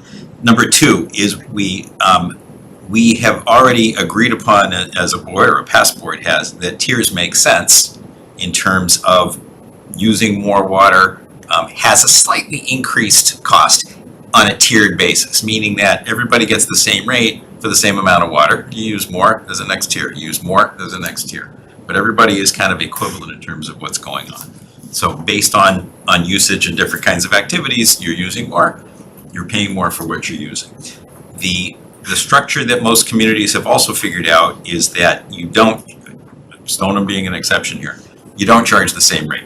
You have some kind of different rate associated with it. Is it a nominal amount? Is it based on your highest tier? How is it set up? Those are the examples that Chris was able to share with us as to different ways we might be able to approach that. The question of how do we work with the vast majority of the residents that would not be wanting to get a second meter yet are gonna be facing a cost increase. For them, whatever the source, it's more money out of their pocket. And I think that if we can do things to mitigate that, that's what makes sense here, is to figure that out. Starting point might be the fee, but to Karen's point, it's a one-time, the application fee. So we need to figure out how other people are gonna essentially take care of this modest number of folks based on the change that we're making from what everyone has been used to. Whatever the source, they're gonna be getting an increase. How much? Can we mitigate it? I think that's our responsibility. I think some of it can happen through this slight rate change. In fact, maybe we can take care of most of it through the rate change. That would be fantastic. Not so that people are paying the same amount for sewer as they were for water. Everybody can basically get a bit of a win out of this thing. If we figure out how to do this on the number of people, let's see how many people apply, let's see what the costs are, let's see what the savings are. I think that was the point of a pilot program. That's certainly what I was thinking about, is to understand how this thing works and understand how it could or should be implemented, understand what problems we create, see what kinds of offset we're going to need to do. Maybe we can find ways to mitigate it further. That's the purpose of the pilot. How long does that last? My guess is you certainly don't need 5 years, and you certainly can't do 1 year. There's some kind of timing in between that probably makes some sense. I want to see the data that tells us, hey, here's what you would cost to put it in, here's the expected savings, just like anybody is going to do, hopefully, but when they make the decision on doing it. And my guess is, to be proven, that the investment's going to pay out pretty quickly. In which case, I'm not as concerned about, what happens if at the end of this period we say, oh my God, this is terrible, and or the Quabbin Reservoir suddenly is way down, or whatever seems to happen, that we come back and we say, wow, we need to rethink this thing. I don't want people to be put out. I want, to see how we make this work, but I think you figure that out in a few years' time, roughly, to figure out what that ought to be. My piece. All right, let's move on. I think it was a good discussion. I think Chris has a little bit of homework, not much. And whether we do this in November or December will be determined on our schedule, but I'd like to get this going by the end of the year in some kind of fashion that we have So you want policy. to bring it back for a vote, an official vote, bring it that way in the agenda? Yeah, either November or December. Okay, I don't great. know yet, just based on what, Chris can help us with and. Okay. Yeah, we can certainly do that. Yeah, just so we can have, Mark made a good point about having data, but, again, no one has a crystal ball yet right now, so, and no will be, but it was a good discussion. So next we're on to ARPA funds. Thanks. Thanks, Tristan. Can you, Thank you. can you guys see my screen? Yep. Yes. Yep. So this is an updated, year-to-date budget report for the ARPA funds. Just because there was I think there was just one change. I think this tree and invasive species removal had a $560 encumbrance that went away. So the numbers go up by $560 since the last time you saw it. We did have that health proposal that I can show you in a minute because it's actually attached to this PDF. And I have $80,000 commitment from Jenna on this $91,000 that can be potentially reclassed. So in total, we have $109,268.25 that we know to be available at the moment. There could be more. There was the health health department proposal of $21,359.91. There were things you could take pieces of that, but that was what the total was if you wanted to accept that whole proposal. And if so, there would be $87,908.34 remaining to be reclassed to some other use. Some of the uses I put out there is just an idea, and it's totally up to you what you want to reclass towards. But the pickleball court design, where we have donations coming in for pickleball courts, that the design would be a nice something that we could add from this money. Paving, sidewalk work, any additional capital, all those things would be useful to the budget. This was the proposal given by the health department. I think you guys had some interest in the rodent mitigation, but I'm not sure about the rest of it. So it's up to you guys what you would like to do, but we only have till December 31st, 2024 to encumber these funds. So we're getting close to it, so we do want to have time to spend it. So the sooner you vote on some reclassing of this amount, at least the $109,268.25, that we know to be available, that would be the best, because then we'll have more time to get it encumbered and not risk losing any of the money. You could even do like a kind of a generalized vote of 109, 268, and if anything else becomes available, it can go to X, so that we don't have to necessarily vote it separately, because we are going to be up against it timing wise. In the packet, I don't see the health, do you guys have the health request? Yeah, okay, not just me. Can you? Last one. Yeah, that was the last one, but she's shown it, so I think as a board, we. Can you see it though? It's really small. Can you see it on your screen? But we kind of said the rodent thing, yes, everything else was a wish list? Everything else was kind of, he put together a way of spending the money that was left in the COVID mitigation. Right. It sounded like from the discussion before, the one that stood out as something that you might be interested in is the rodent mitigation, and the rest was, you weren't sure. If I could, so I would leave the health department 21,359.91 in place for a moment, take it out of your 109 number to get to that 87 net. I think this was allocated originally to the health department. Right. I think that they ought to be able to, let's talk through kind of what pieces are here. I like your point, Sharon, in two ways on the back end, which is have a spot so that on December 31st, if this board hasn't reallocated the money, it automatically goes to, let's say, capital, just to make it easy. But we don't leave a penny. There's a calculation done on that date, and we authorize Sharon, the town, to move anything that we have not reallocated out by that date, so there's zero balance left. I love that. Again, I'd like to spend more time on the health thing, so I'd rather not try to reallocate the 109,000, I guess is the number now. Yeah, I see 108. Where's the 109? So she just said this other $500. Oh, okay, sorry. There was $560 that was released from a PO, so, that's. So I would suggest that what we do is we focus on, 80 or 87 or 88 or whatever the number is. Yeah. That kind of It is was kind of so-called giving back. 87,908. Yeah. 87,908. That's kind of given back. In other words, there aren't clear ways to use it, to encumber it by the time we have to. Without other proposals in place. And I think a lot of our discussion last time did focus on pickleball as an appropriate use. So we have 87,908 that we know is unencumbered for sure, right? So.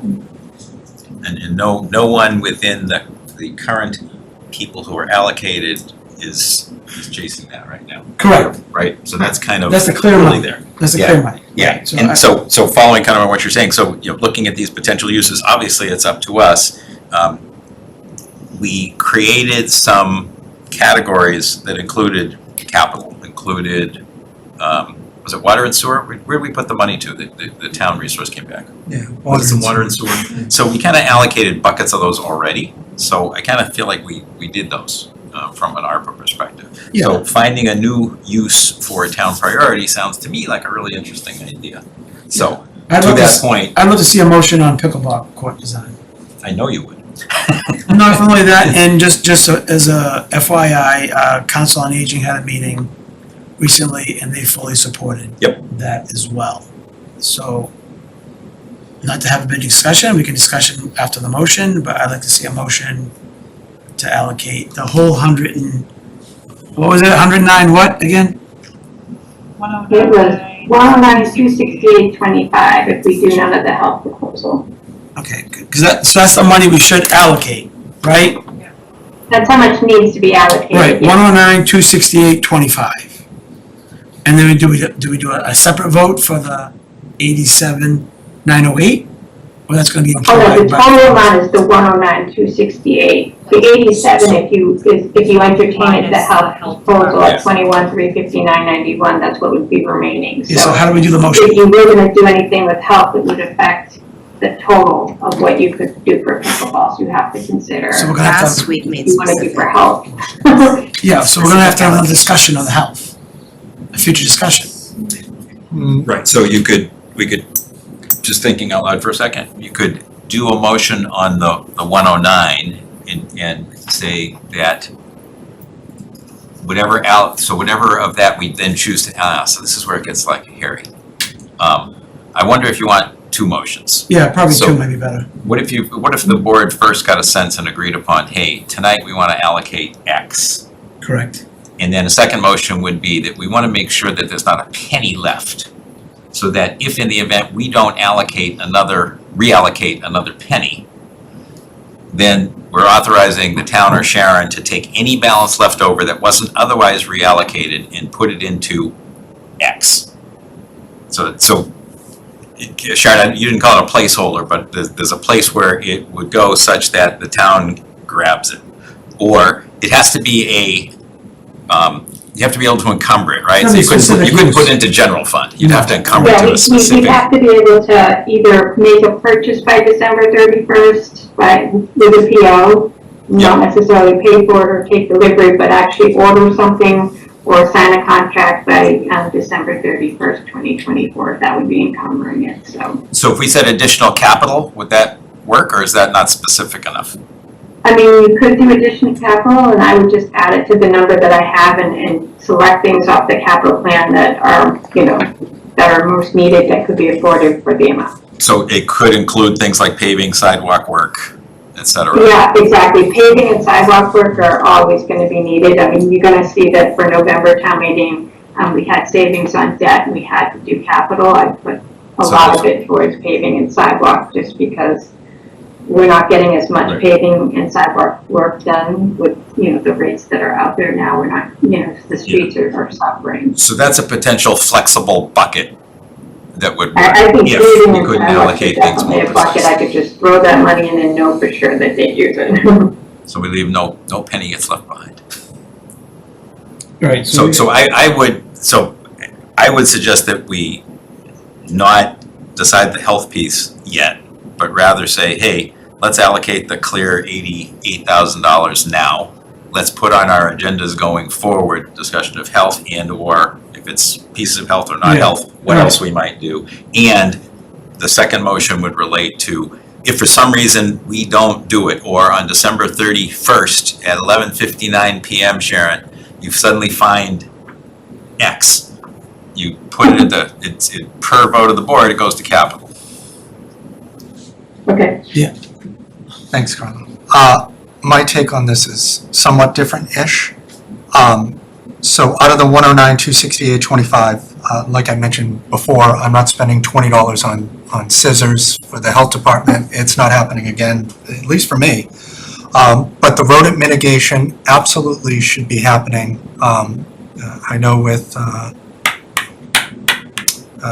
Mallet Soames and all that stuff got displaced, and we do stuff all over the place and things get displaced and nobody wants rats and we have rats. So I think it was originally ascribed to the health department and it is fulfilling a use to a point, but not the other stuff. So where I would be at with this is 109,268.25 minus whatever the health department rodent mitigation is, and then we'd come up with whatever number, and then that gets ascribed to whatever we're gonna vote on right now. But in terms of the health department, I don't wanna just brush it off again. I just wanna give them the rodent mitigation thing. Then we have, 100,000 left or something? What is it, Sharon? How much is the rodent, 12.5? His rodent mitigation number seems like the plug to make it exactly 21,359.91. He's currently asking for 12,519.83 for rodent mitigation. So I think he's putting anything he had left over to rodent mitigation. So you could pick probably any number you wanted for rodent mitigation. So we could, he's I can't see it. What's the number for a very rodent? specific number. It's $12,519.80. Yeah, but the amount that was left over was 21,359.51, and so he has all these wish list of things that he's put on here. Right. And it seems like that number is the one that's got all the change. It's kind of like the last number. So I don't think you have to do this exact number. You could say, 12 or 13,000 or whatever it is that you feel, or 20,000 or whatever you think is the number. And so just do more with it. give them 15? No, I'd say we can make it easy, give them $9,268.25, and then we have $100,000. And Thought it that's was it. 12,000 there. Why aren't we No, that's giving what them what he's- they're asking for to do it in Because he exchange only- for a round number? That He seems like a only, really he weird only, idea. only because Sharon mentioned the point that it looks as if he went ahead and did that because he had that money to do that. But he That's could have what you just allocated it to mentioned. more things on the wish list or added more to the wish list. All right, We don't know see. that. So this is a little weird because I didn't touch this list. I didn't look at it again. It's not in the packet. I didn't either. I'm not super comfortable kind of saying this is in, this is out. This was the stuff that I We had at discussed the it last meeting, and I could have last sworn it was in the packet. It's not in the No, it's packet. not in our packet, no. And did the Board of Health vote on this? No, this was just, what happened originally, just so you know, is one of the very first votes that you took for the ARPA funds is me asking you for $250,000, so I had access to funds if we needed COVID mitigation items such as tests and gloves, and this was in the heart of still, bad COVID times. Yeah. And then this is what's remaining. So this wasn't requested by the Board of Health, this was money requested by me, just to know that we have money set aside for anything that might be needed as time moved on, because the other grant, the CARES grant, was going away. So this money wasn't requested by the Board of Health or anything. It was in a health-related item because I requested it from you at $250,000 so that we didn't have any issue getting what we needed to mitigate the spread of Yeah, COVID. so I've heard two different numbers. Krista said 9 and Sharon said 12. So what is the I said- voted number? I said it's 12. Her number is 12, but I said 9 to make it even because she mentioned that he did XYZ, but then Mark mentioned his point. I'm fine, 87,908.34 to whatever we're doing now. And then follow-up meeting, we can do whatever. But I don't want the road of mitigation not to happen still. So I don't know, you know what I mean, in the interim. Is he doing road stuff daily and this is just an increase? Oh, okay. So as long as it's being That I done. don't know what he's doing for road mitigation, does it. but this is. They're always this doing is it. the- Okay. It's an ongoing problem. Ongoing thing. Unfortunately. So, I think we could do the Board of Health pretty quickly in another meeting, but I think we should kind of allocate the 109, 268, 25. No. That's including the. Okay, all right, so, It's 87,908.34 right. excludes the Board of. yeah, so we gotta figure something out. So how far did the Board of Health discussion get with pickleball court design in terms of size and scope of the project? And what it actually Board of counts? Health? I'm sorry, Council on Aging, because you went to the meeting, right? No, they told me. Oh, they just told you. I Okay, so, understand that to be the case, that they supported it. yeah, so I'm expecting to see a presentation on what that would pay for, what things cost. That's, with permission, that would be, the purpose of the funding would be for the design of the work. The look right now, based on the recalc work that was done by the designer, is 8 courts over on that parcel Oh, of no, land. the picture I saw, but I was like, where you go out. Let me use the example of the floor at the field house. They came to town meeting and they said, we've gone out and asked for estimates and this is what it's gonna cost, will you give us the money? So here, it feels like we're just being asked to throw over $87,000 into a project that I have no knowledge of what it could potentially cost, whether it covers it, whether it's more. I'm not comfortable with that. So, okay, so it's for design work. This would only fund the design work, not construction. Yeah. And we believe that this would be sufficient to cover the design work. So, we can talk to the designer, it's doing the ARPA work right now, BH&A, and have them do this design, or we can have it go to another vendor we use, Activitas. Because it's engineering design, it's exempt from procurement. Good, and we do have, I forget which one of those is on staff, on call when we need Activitas is an design. on-call. So it's not unreasonable to ask them to take a stab at design estimate so that we are allocating to an actual project, not a bucket with nothing behind it. It is an actual project. You want like a design So estimate. what that Ade might gave cost. us specific things he's gonna spend us on, you just wanna I'm not comfortable just moving $87,000 into a bucket that says pickleball. I'd like to see the meat behind the hamburger. Terrible.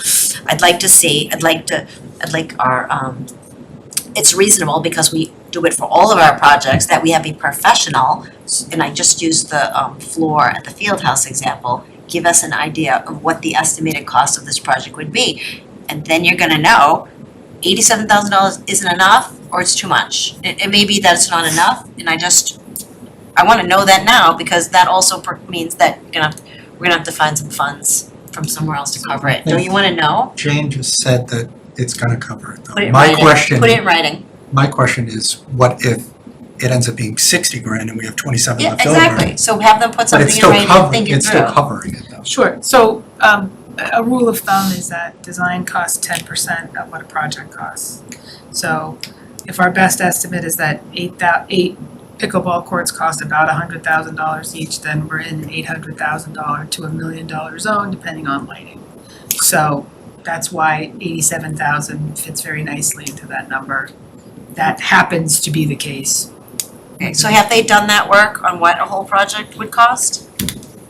No, we have not done, we have that number from the engineer has done that. The town engineer, Ryan Percival, has given me a back of the he's given us a very conservative estimate. Yeah. His conservative estimate is probably about $1 million. And that is very conservative, right? They're at the highest level. Yeah. So, we So maybe anticipate. 87's not enough. I'm just saying that I'm not comfortable doing this with back of the napkin. It doesn't feel right. I don't know if it's gonna be sufficient for the powers that be that wanna make sure that we encumber this properly either. Well, when we encumber it, we will have that contract, so that will be sufficient. Yeah, we'll know for sure. So staff is comfortable with the number, Ryan's comfortable with the number, but certainly I can get something on paper. You're gonna have to come back to us if it's you But so if you give me a backup plan, like let's say you say if there's anything left over, we'd like it to go to paving, we'd like it to go to. Yep. So Yeah. once we sign that design contract, we'll know right away if there's excess. So if I get it, so I'm, I guess I'm a little more comfortable here with that proviso, so that we know if there's extra, here's what can happen. But the notion of kind of allocating it to a specific use, so we kind of did that with some other projects too. Some of them came in with specific numbers, do this exactly, others were more, toward this kind of activity. like, what are you thinking of? Can you give me an example? So the money that went to the senior, It to the was 60 300 plus grand. group was more of a bucket to be used for A, B, C, and D. And it included a saying, hey, so we want to do the study on the feasibility study. So I think we allocated an amount. 900,000, we said 900,000. We said 250 to a feasibility study. And then when we I thought it was bid out the 300, feasibility study, yeah. we said in the quote, thou shalt not exceed 250. And magically, It Came so in. it came in at 250. I mean, but that number, that whole 900 number, it came from somewhere. It came from Elder Services, like they yes, said. they put That's what I together mean. proposals on what they would do. That's what I'm kinds of asking things. for. Like, I watched our ARPA meetings. Everybody came forward with something. I'd just like to see something be in writing.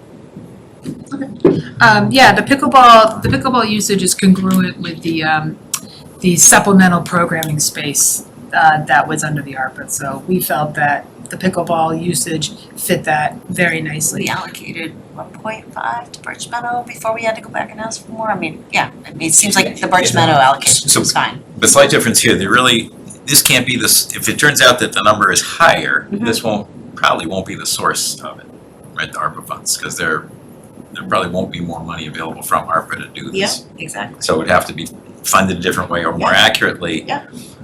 Sharon, just making sure that you can do this is find a way to, if there is a difference, to potentially cover it, at least for the purpose of the quote, right? So you can say, we're encumbering it against this activity. Is that right? Or do you have to kind of have a signed contract? She has to have We some have to have a contract. signed It has contract, to be but we would do real. it for So you free, can't, you like- guys voted. Yeah, no, I'm fine with But we already have a 87,908. relationship. I just, Is it as Kipitas? I mean, But is there time to write up a contract and have them say, yeah, I can do it for $87,000? Yeah, That's I what would I'm wanna asking, get really. moving on that sooner rather than later. I don't wanna wait 2 weeks, if the You board was weren't comfortable with interested in that. having Thanksgiving dinner, right? Yeah. So can I ask Sharon, from a logistics standpoint and you being able to encumber, if we said now 87,908, whatever the number is to pickleball design, Jane goes out, posts it, figures out what it is, and it comes back, in 30 days? We're not gonna post it. Yeah, Not gonna she's post exempt it, from- okay, it's defined to them. We're gonna Okay. make a phone So this is call telling and- them, here's the max budget. Well, yeah, we'll either call, BH&A and see if they can do it, and we can call Activitas and say, what would it cost to do these two pieces? Got it. And they'll give us their rates and. Because they already So we'll give them a max budget for it, and Yeah, they'll send us a exactly. contract, They're and off both we go. Yeah. perfectly capable of doing it. I'm hoping it's not that high. It seems like. Yeah, I don't think yeah, it will I don't be think it's that gonna high. be It that might high. not be that high, Well, the but field house floor was more than this. Remember, Sharon? I was like, that was more the than this, design, right? the So design work takes you through, I'm always kind of surprised at how big the numbers are. the work. All right, so we're kicking this to November then? Yeah, there's nothing, I mean, I'm fine with voting on it now. Nothing is going to change. I don't think This, so, voting this has been rehashed 50 ways to Sunday over the whole course here. Like, I don't know why this is, like, even being discussed. Council on Aging voted too. The rest of the town somewhat voted on this, like, because we don't have a presentation on it, and but we've already known about this for so no, it's not, and I'm long. not arguing that this isn't a valid, great thing to spend it on. I'm asking for the due diligence that was pretty much done for all of the other ARPA allocations, and Ade, our health director, did it, and Jane said she can get it done, because I already know they design courts for, the Birch Meadow, right? There's already designs out there. So can we allocate the 109 and then come back and We can't revisit this? allocate the 109. We can't. We only have 87,908. We can have a quick Zoom meeting and do this, it's not a big deal, I we'll get it guess done. I'm a little confused, what are we looking for a presentation? We're looking for a presentation on what it's gonna cost for design, wouldn't we want the presentation on the design work after it's done? I mean, I guess I don't understand why we need a presentation on We what have, it's we gonna have to cost. sign a contract, are you gonna sign a contract for $87,000 and not know what you're getting? We're not signing a contract, Jane is, she's taking care of it. No, actually, Matt's Matt's gonna take care of it Matt's too. gonna sign Matt will if we Matt's authorize gonna it. go on vacation for a week and then Jane will take care of it. Either way, like, I can't believe we're spending this much time on it. I'd like to vote on it tonight. Yeah, it's on there. So, This is how we craft. so my motion that I have down is move to reallocate X of ARPA funds from X to X. So it would be from the, Suggestion, that's. yes, well, you didn't From have X. is the senior programs, feasibility and programs? Yeah. Yeah. Yeah. That's right. Yes. To which fund though? To From whatever s- you. From So senior there's a program. line item, it's not showing up right now, there's a line item that says, senior programs and feasibility study, and it was originally $775, they've expended $389, they've encumbered $293, $758.37, and they have $91,979. I was told $80,000 at least would be available from this line. And then all the highlighted areas absolutely need reallocation, so I would just move the access from all of these lines to a new line that would say pickleball design or whatever you decide to use. Or move the budget down. Would the motion be best if it was specific, so you're saying, in other words, 80 from senior To plus 3 from X to this, blah, blah, blah, for a total It of doesn't, well, it 87, now goes to a the premium pay and additional, it's got the, when you can see what the amount is, I guess it would be clearer, obviously, to anybody looking at it, that that's where you're taking the money from, I suppose. What do you need to make it as kosher as possible so that you're completely comfortable? Do you want it to say by line item, here's what we're moving, it totals 87,905, and we're allocating it to this? Is that the cleanest? I mean, I think that I could do it just from the, you could just give me a total and I know where the money needs to be moved from There's based the on where answer. it's available. That's what I was asking. Right, yeah, okay, so there's the answer. You're comfortable with that. Yep. Pickleball design. I'm comfortable taking it forward. Okay. So move to reallocate 87,908.34 of the ARPA funds from the ARPA funds to How about from Unspent ARPA. Um, unspent? You could just maybe unencumbered? say from various line items with remainders to the pickleball line, or to create a pickleball design line. What she said. Yes. So moved. That's good. Second. Second, any discussion? Seeing none, all those in favor? 4, all those opposed? 1, okay. Future agendas. Will you come back on the health piece of that? Yes, Come back on we the will. health piece of it? I'm Yes. sorry. Why do we have to? Should we have a second motion to be the backstop that says if on December X, any money is remaining, that the board moves it to That capital. would make sense. So that still gives us the chance to do whatever we want, but if there's something left, Yeah, or you 'cause- discover it at the end of the day, you can 500. move it. So, but the thing is, so we're gonna, but we're not putting a figure to that though, so Right. any remainder, Any remaining funds that have not been reallocated by the board before the end of the year shall move to, I would suggest capital. Yeah. And that's just a backstop. we Doesn't have to- preclude us from anything, but it also means nothing gets wasted. Okay. Yeah, but I don't think you can just say capital. Do you want us to say paving and She said sidewalks? capital. Okay. She said capital would cover capital projects. Yeah. Oh, for her purposes. Okay, sorry. Yep, Yeah. great. Sounds good. so moved, second. You can, You're moving or seconding? I'm, can I do do one, both? do one. So moved. Second. Right, you, okay. Any discussion? Seeing none, all those in favor? 5-0, but we still have to have a Board of Health discussion. Yes. And if Sharon comes back and says at our next meeting, our next 2 meetings, guess what? There's another $20,000 that Right. isn't encumbered. Right, exactly. All right. Yep.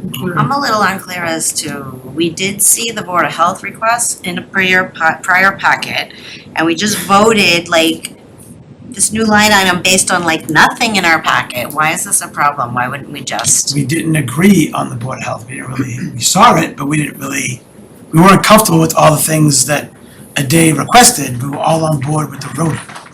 And we left it at that, because we knew we were having another meeting. That's where we left Could it. we have the day come and support kind of the things he was asking for, so he can explain, why he asked for what he asked for? I mean, it's Board of Health for the next meeting. Because it's $20 scissors. I'm not giving them $20 scissors. I will go across the street and get them 20 pairs of scissors instead. That's why I'm not doing it. Chris gets scissors.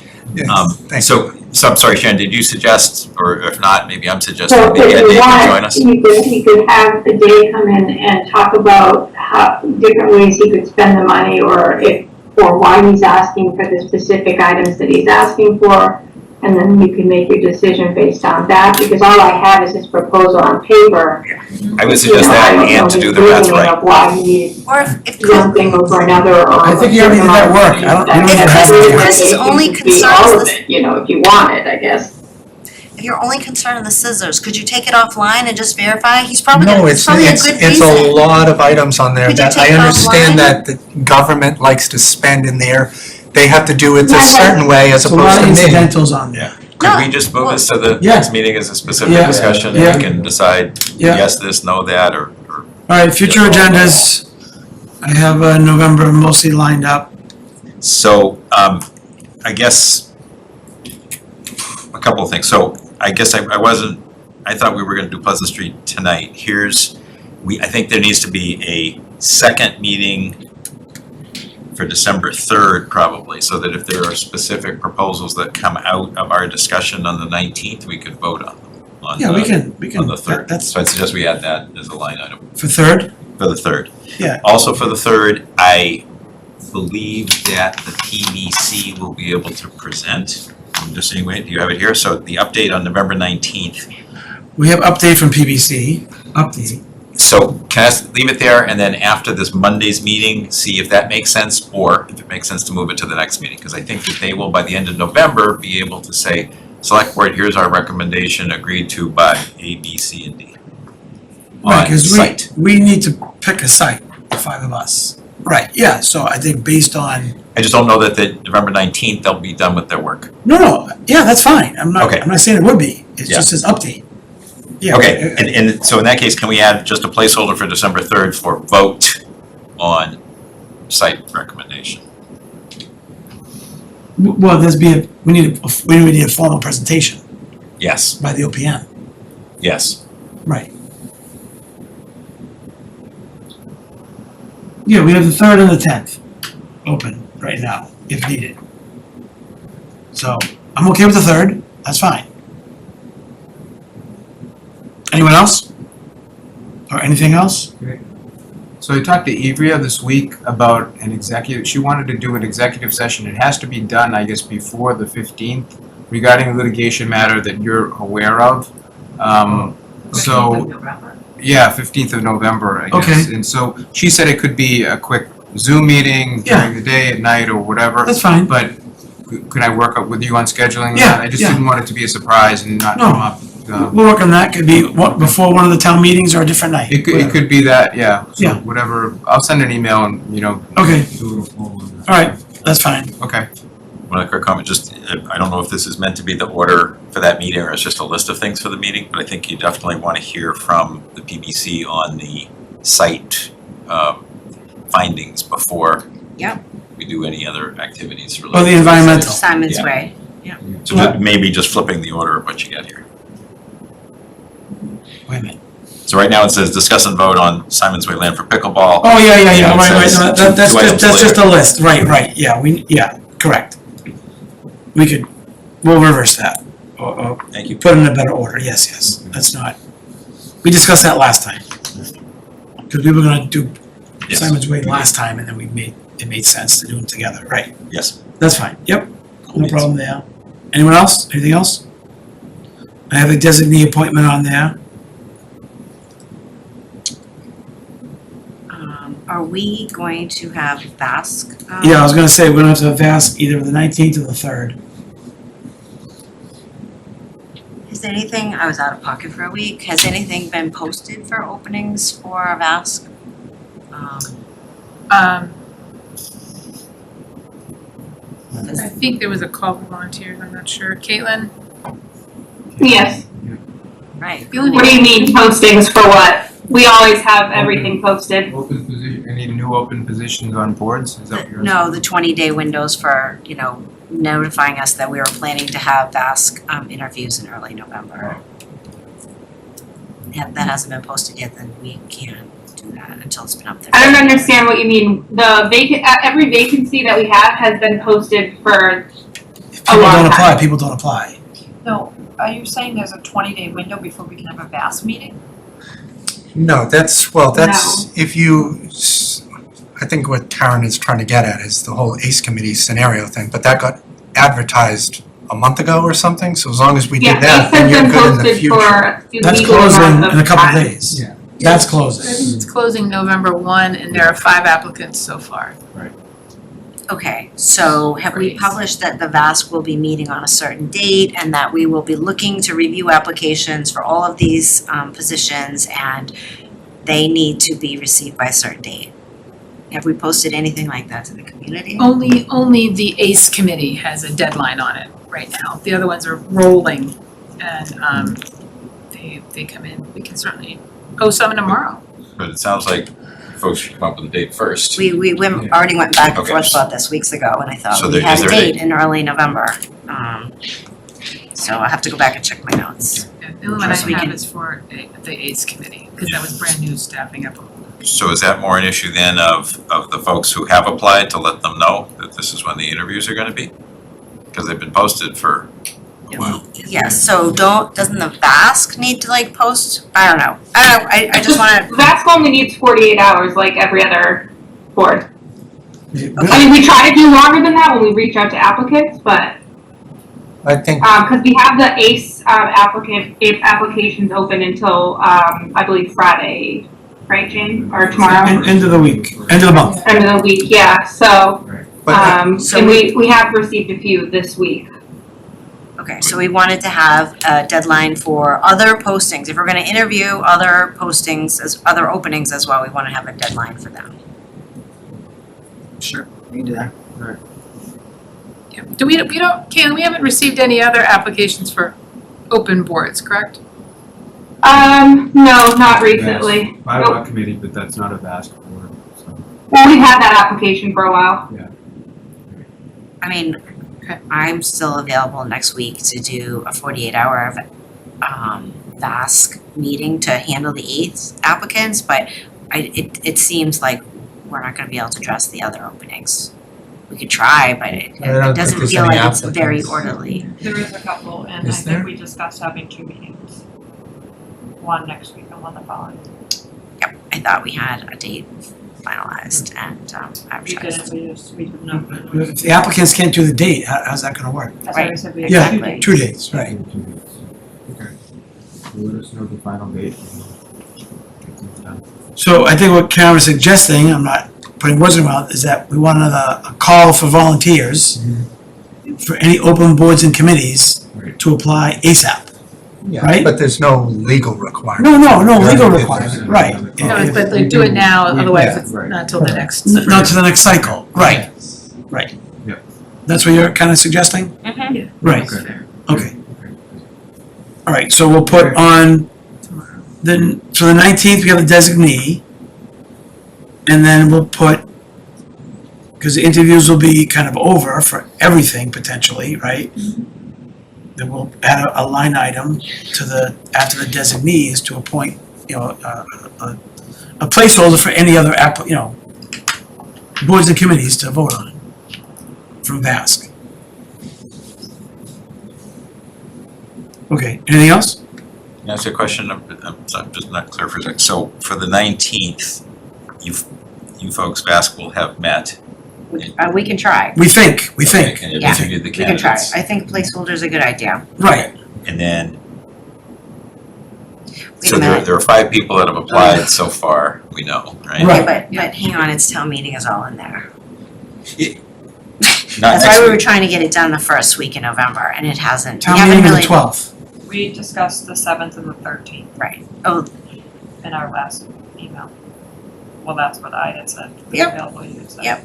No, I thought we were all set. It was gonna be like the week of that, maybe the 7th date. I thought that was gonna be scheduled, so. So my question just for a second is about ACE. So Yep. 5 applicants so far, see if there are more. but there are Closing the 5 end of the week, applicants. right, yeah. In figuring out how many of those folks will be appointed, how many slots are we actually appointing at that VASC and then coming to the select board to put in how many people? There's a designee, Yeah. our designee, Designates, okay, right. and then 2 residents and 3 associates. Okay, so 2 residents go through. So it And may then, so we be, have 6 appointments. Yeah, one person from this board or a designee. Yeah, 1 person from this board or designee, got it, 2 other residents, and then 3 up to 3 associates. okay. Doesn't have to be 3 associates, but. Right, right. I was just trying to figure out of the pool of folks that don't get approved through VASC. Correct. This board might say, hey, one of them could be our designee. That's a possibility. Or we may Right. have other people in mind. Right, right, Or yeah. maybe one of us suddenly is able to open Right. space. All those are open. I just wanted to kind of, it almost sounds like we should see what VASC comes up with in terms of recommendations, bring those people on, and then decide if we want any of the other applicants still in there to be potentially our designee. That's the way I was planning It it. only makes sense. I'm not gonna. That's the way I was Some planning it. random person. Yeah. You're Yeah. in. Okay, so I was just thinking order of Yeah. operations. No, to I make was sure thinking, I was that we planning do on this that, then and if we don't get more than the 5, then we'll have 1 available spot until the next cycle. And that'll probably be an associate spot. Right. Which makes sense. Okay, cool, thank you. All right, are we good? 2 minutes? Fun. So question, public comment on September 10th is 1 person and 1 long paragraph. Public comment on September 24th is 1 line per person. So those aren't consistent, so I suggest we get consistency. And whether either one of these is right, we can talk about, but right now, they're just so different. Was it more than 1 public comment? No, my point is that public comment was summarized in 1 No, sentence that's for not, each person. curious if there was more than one on the 10th. I think it's twofold. A, first of all, I don't want to say it's me, but it's me. And like, I would assume the same would be for any one of us that would speak as a resident as opposed to a board member, only because I was put into that position. But yes, to the other point, I understand that, David Zeke said this, and then John Sullivan agreed with him, Paul Sullivan agreed with him, Phil, I understand that part, but like, I'm not sure what else you want to put. It seems, for me looking at it, it seems more advantageous the way that Caitlin did the September 24th one, where all of these people agreed with it. It's better than reading a lot of it. So this is a transcript, that's the problem. It's supposed to be a summary. I believe I spoke for a long time, so for my comment is Special my rules comment. for special select board members, got it. That is for a member of the public. That is Special rules for special members of the public who also happen to be select board members. We're doing minutes. And we do summary So- minutes. This has been an ongoing discussion for 4 years, and we've never settled on anything. No, we did settle it. No, we didn't. We did settle on Every minute, summaries, but 7 we're minutes getting is away different. from it. And Every that's 7 minutes is Marcus' point. friggin' different. End of story. Every set is different, then we vote on them. Summary, bullet, whatever it is, we vote on it. You say this every meeting, and every 7 minutes is different. I don't say this every meeting. Well, pretty much. Mark said it, so you're looking at the wrong person. So, And I agreed with him. okay, so I suggest an edit on the September 10th minutes. September 10th. Okay. Because Haley noted he's speaking as a resident, not a select board member. He noted that he both gives opinion on anything related to MBT communities or Haven Street streetscape project tonight as a select board member because he owns commercial property on Haven Street. And then cut everything out to the last sentence. He noted he does not support the Haven streetscape project or MBTA communities. Yep, that's good. Okay. Wait, say that You want to again? end it Keep sentence 1 and the last sentence, and everything else cut out. where he thanked Guy, that's where we want Yep. to end it? Well, there's more to it And than he was that. attacked by members in the room, like, it's just not summary, it's just not adding any value, and So I have I'm new to the board, I get it, but I have an issue with adding things and taking things out that actually happen, and this continuously happens with minutes, and it is mind-boggling to me. If it happens, it stays. If it didn't happen, you don't add it, and if you can't take it out because you didn't like it, because it happened. Like, these are minutes. Right, so on September 24th, Kenneth Pawlowski made a comment about water rates, how they need to fix the multi-unit rates. He spoke for 3 minutes, And I'd be happy to agree with you to add more. but we agreed, I believe we agreed that with everything here, every other comment that's here is that we summarize what went on. We don't offer a transcript. We don't offer a quotation. That's not the purpose of the minutes. But I That's think- not how we've been doing it. I think her point is, I agree with you both, but I think Melissa's point is that for public comment, they're not our words. We're constantly amending our minutes for typos, misspelled words, what we actually said, and we add it because it came from us. I'm not comfortable taking someone's public comment, whoever it is, and saying, well, we didn't like what they said. Let's get rid of it. no, we're not doing that, we're That's not what summarizing. we're doing. Okay, well, There've been a number of circumstances where members of the public have shared comments about us. And then we, not for the sake of saying we didn't like what they said, but we don't necessarily include exactly what they said. And we don't go through and go line by line. Here's, they said this, they said this, they said this, they said this. I don't think 3 sentences is getting into that area, Mark. If we're talking, it's like 4 paragraphs of stuff, I agree with you. But it's a these are paragraph. Chris's words. If Chris is okay with deleting it, then I'm okay with deleting it. If he's not, then I'm not. Just like you guys. I think that's fair. So no, I don't think it's fair at all. Okay. We need to have a way to deal with how we're gonna do minutes. And what we're saying is, each time we can decide whatever we want. That's what we've been doing. No, it really has. No, we Yes, We've haven't. kept it down to a few There's sentences. gonna be edits, if you wanna quantify the amount of edits that I have ever sent to Caitlin or whatever. Chris, but not I about you just- here, not about you. I understand that, but you're trying to deminimize a section when consistently, meeting after meeting, there's going to be sentences and paragraphs added throughout this that I never even say or oppose or do anything to. That should never And get in there. the Something one- you didn't the say or one do to never two gets in there times- for any of us. That's not the That case. seems We've like a never added misstatement to something me. that wasn't That is said. not the There's- case. That isn't a misstatement, nor Can I offer did I a just, suggestion Sure. to take all of this off of Caitlin's plate? Yeah. Let's use like GPT or whatever to do our minutes from now on. It will be exactly what everyone says and you call it a day. Because I really am very frustrated with the adding and taking away of things that were said and were not said and adding them to our minutes. If you do it with a program that people use in their board meetings or depositions all the time, everything that's said is there and you call it a day. Nothing's added, nothing's taken away. Something's said, it's said. If it isn't said, it's not in the minutes. So even with ChatGPT or any other system you're gonna use, it's trying to interpret and it will make There's mistakes. a program that does minutes and like. Even this so, takes- you can't do it unmonitored. I'm not saying Someone has to unmonitored. work with it. You can We still have to review- approve it. You can review it, but you're not adding words that weren't said or taking words away that were said. So it's not a transcript.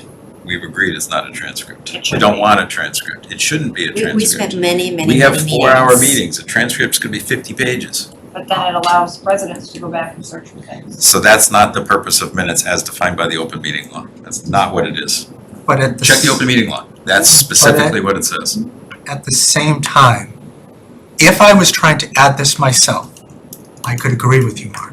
This is Caitlin did the minutes, she does them all the It time. doesn't matter. She's It doing a great does job for us. matter. We just edited. I'm not trying to make myself appear one way or the other. You're Caitlin just like, did it. oh, it I'm worked not in my trying to- favor, so leave it, cause I, like, it's just silly, Chris. These are If- supposed to if- be summary minutes, not transcript. That's all there is to it.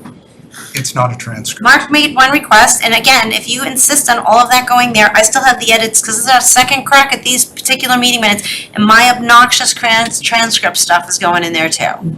But your transcript, you're debating the issue in the minutes. That's how it was presented last time. You're trying to say something that wasn't said. I said No, it. you denied saying it, that's different. Yes, you were wrong. Did you go back and actually listen to the meeting? Because I Did you did. go and listen I to the meeting? 100% did, so did you. I'm not saying you're wrong.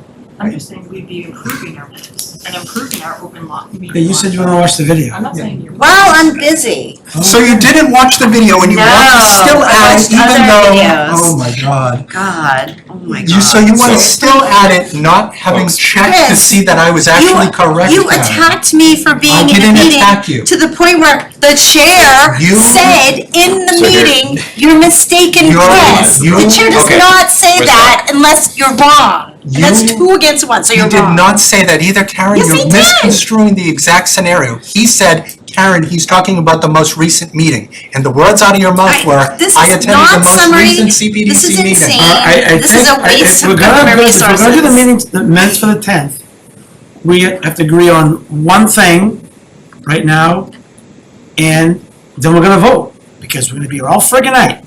I have If Chris no is edits. okay, I have no edits Chris to is the okay minutes. with removing it, I'm okay with removing it. Well, if I would he's like not to okay with remove removing that it- too. What? I would like to remove, my edit was a little bit less. It was half of that third sentence, but I'm with Mark, take out the whole sentence. It's more summary. Chris puts, specifically just states why he did what he did, That's- and then noted his position, Okay. and that is a summary of public comment. You don't need all this other stuff, the color of the sky outside, the phase of the moon. Summary, what did you do, Chris? Because people, this is right, people That's go what I back did. and look at, This is what I nobody did. needs, that's great that you thanked Mr. Manganiello, that's really I did, awesome. though. And then saying you were attacked by members in this room, that's He just was. factually I incorrect. wasn't, he was. That's what I said and that's what this says. You I know wasn't what, attacked. people can, He it's was. not board business, that doesn't belong in our meeting minutes. Then don't allow public comment for people to give that comment in the first place. It's a It was given. transcript. It's Do you not know a what a transcript. transcript is? I That's a do. My transcript. transcript of what I said would be 2 pages. Just take out the third Are there any sentence. other edits for these minutes? Yeah, And then I'm we're gonna add the stuff that we left out, that I brought up before. Karen attended the recent. Hold on a second. Caitlin, do you have these up, Yeah. please? We have nothing on the This is the screen. second time we've looked at them. Hold on, I'll tell you, I sent them on, I had to pull them up again. I sent them on 10/8.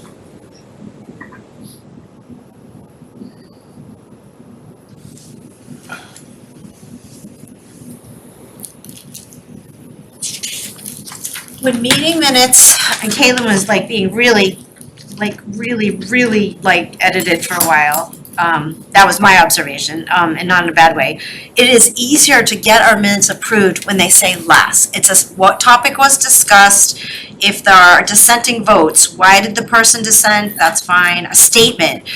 We've had some great meeting minutes, like 8 different public comments, 1 sentence for each. That's less for us to edit, and this takes less time. Can I suggest that we create a new agenda item going Yeah. forward that relates to how we want to deal Yep, with let's minutes? do it. Because we can't really, Yep. we can decide this specifically, but we're not.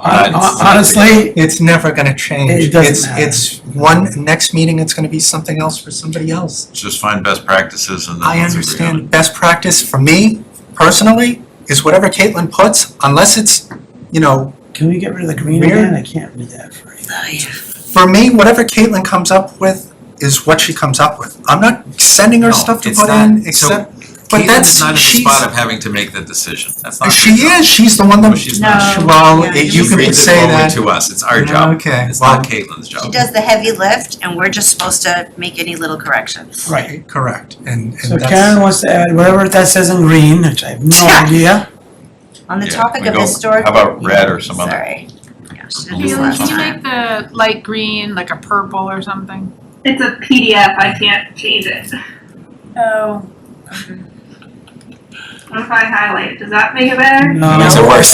That's 10 times worse. Can you read it to us, please? Hang on, I'll change it can't and read I'm it. gonna resend it to you. Enjoy yourself. 6-4 Oh, why Yankees. did the PDF? What? 6-4 Yankees. My prophecy is coming true, Bob. 6-4 Yankees. Oh, they won? They're I know, winning. still going. Still going. Oh. Prophecy. Do you want me to just read the first sentence? It's very Yeah, non-controversial. yeah. I'm good with the first sentence. Okay. I already read it. Lunch and learn, and that says, on the topic of historical shoemaking in Reading at the Pleasant Street Center. That's all, on the topic Yeah, of got it, historical got it, got it. shoemaking. That's All right. fine. The second sentence, ended a recreation, do we need to, is that a typo still? Yeah, recreation and CPDC meeting Uh-huh. for an update on the possible MBTA communities proposals, because that was the major addenda item. That's fine with me. It's being very specific. Okay, keep going. And, let's see, all right. Final sentence, Select Board Member Haley incorrectly accused Select Board Member Eric of Editorializing. misreporting No. her attendance at a prior CPDC meeting. It's actually pretty dry. It's pretty dry. I don't say I don't like your hair and you wear a bad did not tie. watch the meeting, you were And then incorrect, the final Karen. sentence says, Chair I watched Bocci it 3 times. corrected Select Board Member Haley, but he refused to apologize for error placement. You can't even say that with a straight face, Karen. Okay, fine, I'm take good off on the the- butt, I'm good take on off the- the butt. I I'm don't good care, on the that's shoemaking, which- editorializing. I don't think the Chair shoemaking was Bocci actually said, corrected but I'm Select still okay Board with Member it. Haley, take off the butt, it's fine, Caitlin, the last part, it's fine, I editorialized a little. Yep. Okay. Are we good? Everyone good? What are we doing? Why is my name mentioned? Cause that's what happened, you spoke, Carlo Bocci I know I said, spoke. Chris, He said, Karen, he's talking about the most recent meeting. it was a big, long, involved discussion, but you were out of line and you accused me of misreporting my attendance at my own meeting. All right. Folks, this is And minutes. he was there and you weren't there, and he said, Chris, you're mistaken. Okay, all right. Any other edits? Any other edits? It's right here. Any other edits? Wait, so are we keeping this? Why is Sean here? Just get rid of the button. Executive session. We're supposed to do after. You this. still Oh. have Editorializing. executive. Yeah. All right, well, any other, anything else? Yes, down lower below MBTA communities discussion in green, instead of they, can we just be a little more specific? Staff have scheduled. Instead of a they, staff have scheduled. Okay. Anything else? Okay, yes, one more sentence in green. Herrick noted that the town of Reading will need to start budgeting annually to maintain open space and combat invasive species. It is I said a lot more, it's just a summary of a point I made. Anything else? Yeah, we were just being, under a recreation committee appointment, just to be consistent. Herrick, we should always note when you have 2, 3, 3, 4, 4, 1 votes, how the votes went. So it was Herrick and Doxer voted yes on the first one. Herrick and Doxer voted no on the That's second fine. one. All Okay. right. Yeah, And then somebody put in there, we're missing Ethan's last name. That's all. Ivrea Freed and Okay. Ethan needs a last name. Yeah. all right, motion to approve these minutes, let's go. Okay, second. Without the, No, I mean, I'm not doing the motion, I'm saying we need a motion. So no, moved. I didn't say as amended, I want a motion, not from me. Motion to accept the meeting minutes of September 10th. September 10th as amended. Second. Second for Mark. Any discussion? Please God, no. Seeing none, all those approved? 5-0, okay, 24th. Any edits? Yeah, but they're small. And I don't know if they're in green. Nope, they're in pink. I didn't send these to Caitlin, but they're small. Okay. I was just noting, because this was my late night meeting from Italy, Caitlin correctly noted Karen Herrick joined the meeting via Zoom at 8 p.m. and I noted from Italy where the local time was 2 a.m. Although I'm pretty sure I was up till 3, but it was 6 hours ahead. From Italy where the local time was 2 a.m. And sounds like editorializing, but I'll Yeah, I'll yeah. allow it. And then down below where she correctly also noted Herrick left the meeting, but we missed the timestamp. But then I added Bocce and Haley returned to the meeting because you two were missing. That's all. Okay, All anything else? right? Nope. I probably didn't need to read the rest. No, I sent Caitlin edits. Oh, what are Okay. yours? Mine is the CPA. There's nothing on the screen again. Mine was the. I didn't, no one's, I have Chris's, but Karen didn't send me those, so I couldn't put them up. Yeah, no, that's fine. Could you send them to me now, Karen, so I have them? Yes, I can. Or not, See. or. Hold on, maybe make sure, let me make sure it's a PDF so you can't do it. Sorry, I'm sorry. Chris, you use minor, major, where are they? Minor, it was the CPA vote where I voted no, and I just gave a one-sentence reply why I voted. Just like. And Karen Caitlin has did. those? Yeah, Okay, and that was it? that's it. Yeah, I have those. I can pull them up if you want to see it. Melissa, any edits? All right, I'll wait for them to come up. I trust you and Chris, but let's just see them. We all know the CPA vote was 4-1. In an email. I don't know if you can read it. Can't read it. I know, don't know how to make it bigger. Yeah. Press control and then scroll. It'll make it bigger on the screen. No, this is an email. Just copy paste it into Word, increase the font size. Okay. This is Chris's changes. My change is only referencing the section. I Yep. just gave her the spot to put it in.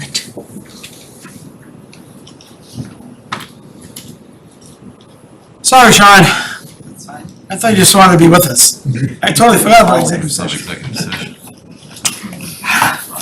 My phone switched over to sleep mode. There's a couch downstairs. It's like you're asleep now. It's probably lots of candy too. Yeah, get some By the candy. time I get home. Candy right there. Definitely. Double down on my dinner. Downstairs. No, I know. I'm not gonna walk by the.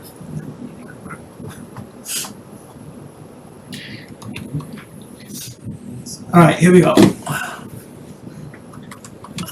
My only edit is where it starts with Haley. The other thing is the section that it was. Matt, you're covering Your the folder screen. is blocked. Where's the edit? Right there? Yeah. Oh. No, now what happened? I can't read it now. Taylor mentioned that he appreciated the committee's work and really. So weird that like what's happening. Now scroll maybe. Oh, there it is. Yeah, there you go.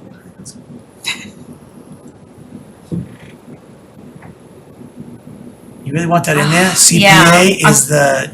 Yeah. No, Yeah. that's what I said. Okay, all right, I'm just asking Yeah. you. I'm just asking. That's what I said. I don't know what to tell Summarize you. that. That is a while summary, it's a while sentence. Haley noted that while he appreciated It's the a committee's sentence. work, I said that. this is bad timing or something. You know, that could be so much shorter, because it's summary. It's a sentence. It should be summary. It is a summary. It's a sentence. You could have said he is unable to support it. Well, he at didn't this say it, time. so I think it's fine. It just seems silly. It's because the vote was 4-1. It's the same reason why Karen just called out the 2-3. All right. Okay. It's still Otherwise, a if it little was 5-0, wordy. I wouldn't have sent it. It should just Okay, be- yeah. motion to approve, someone, please? Motion to approve the meeting minutes from September 24th, 2024 as amended. Second. Second, Mark, any discussion? Hopefully no. All those in favor? 5-0, thank God. All right, we need a motion to go in executive session.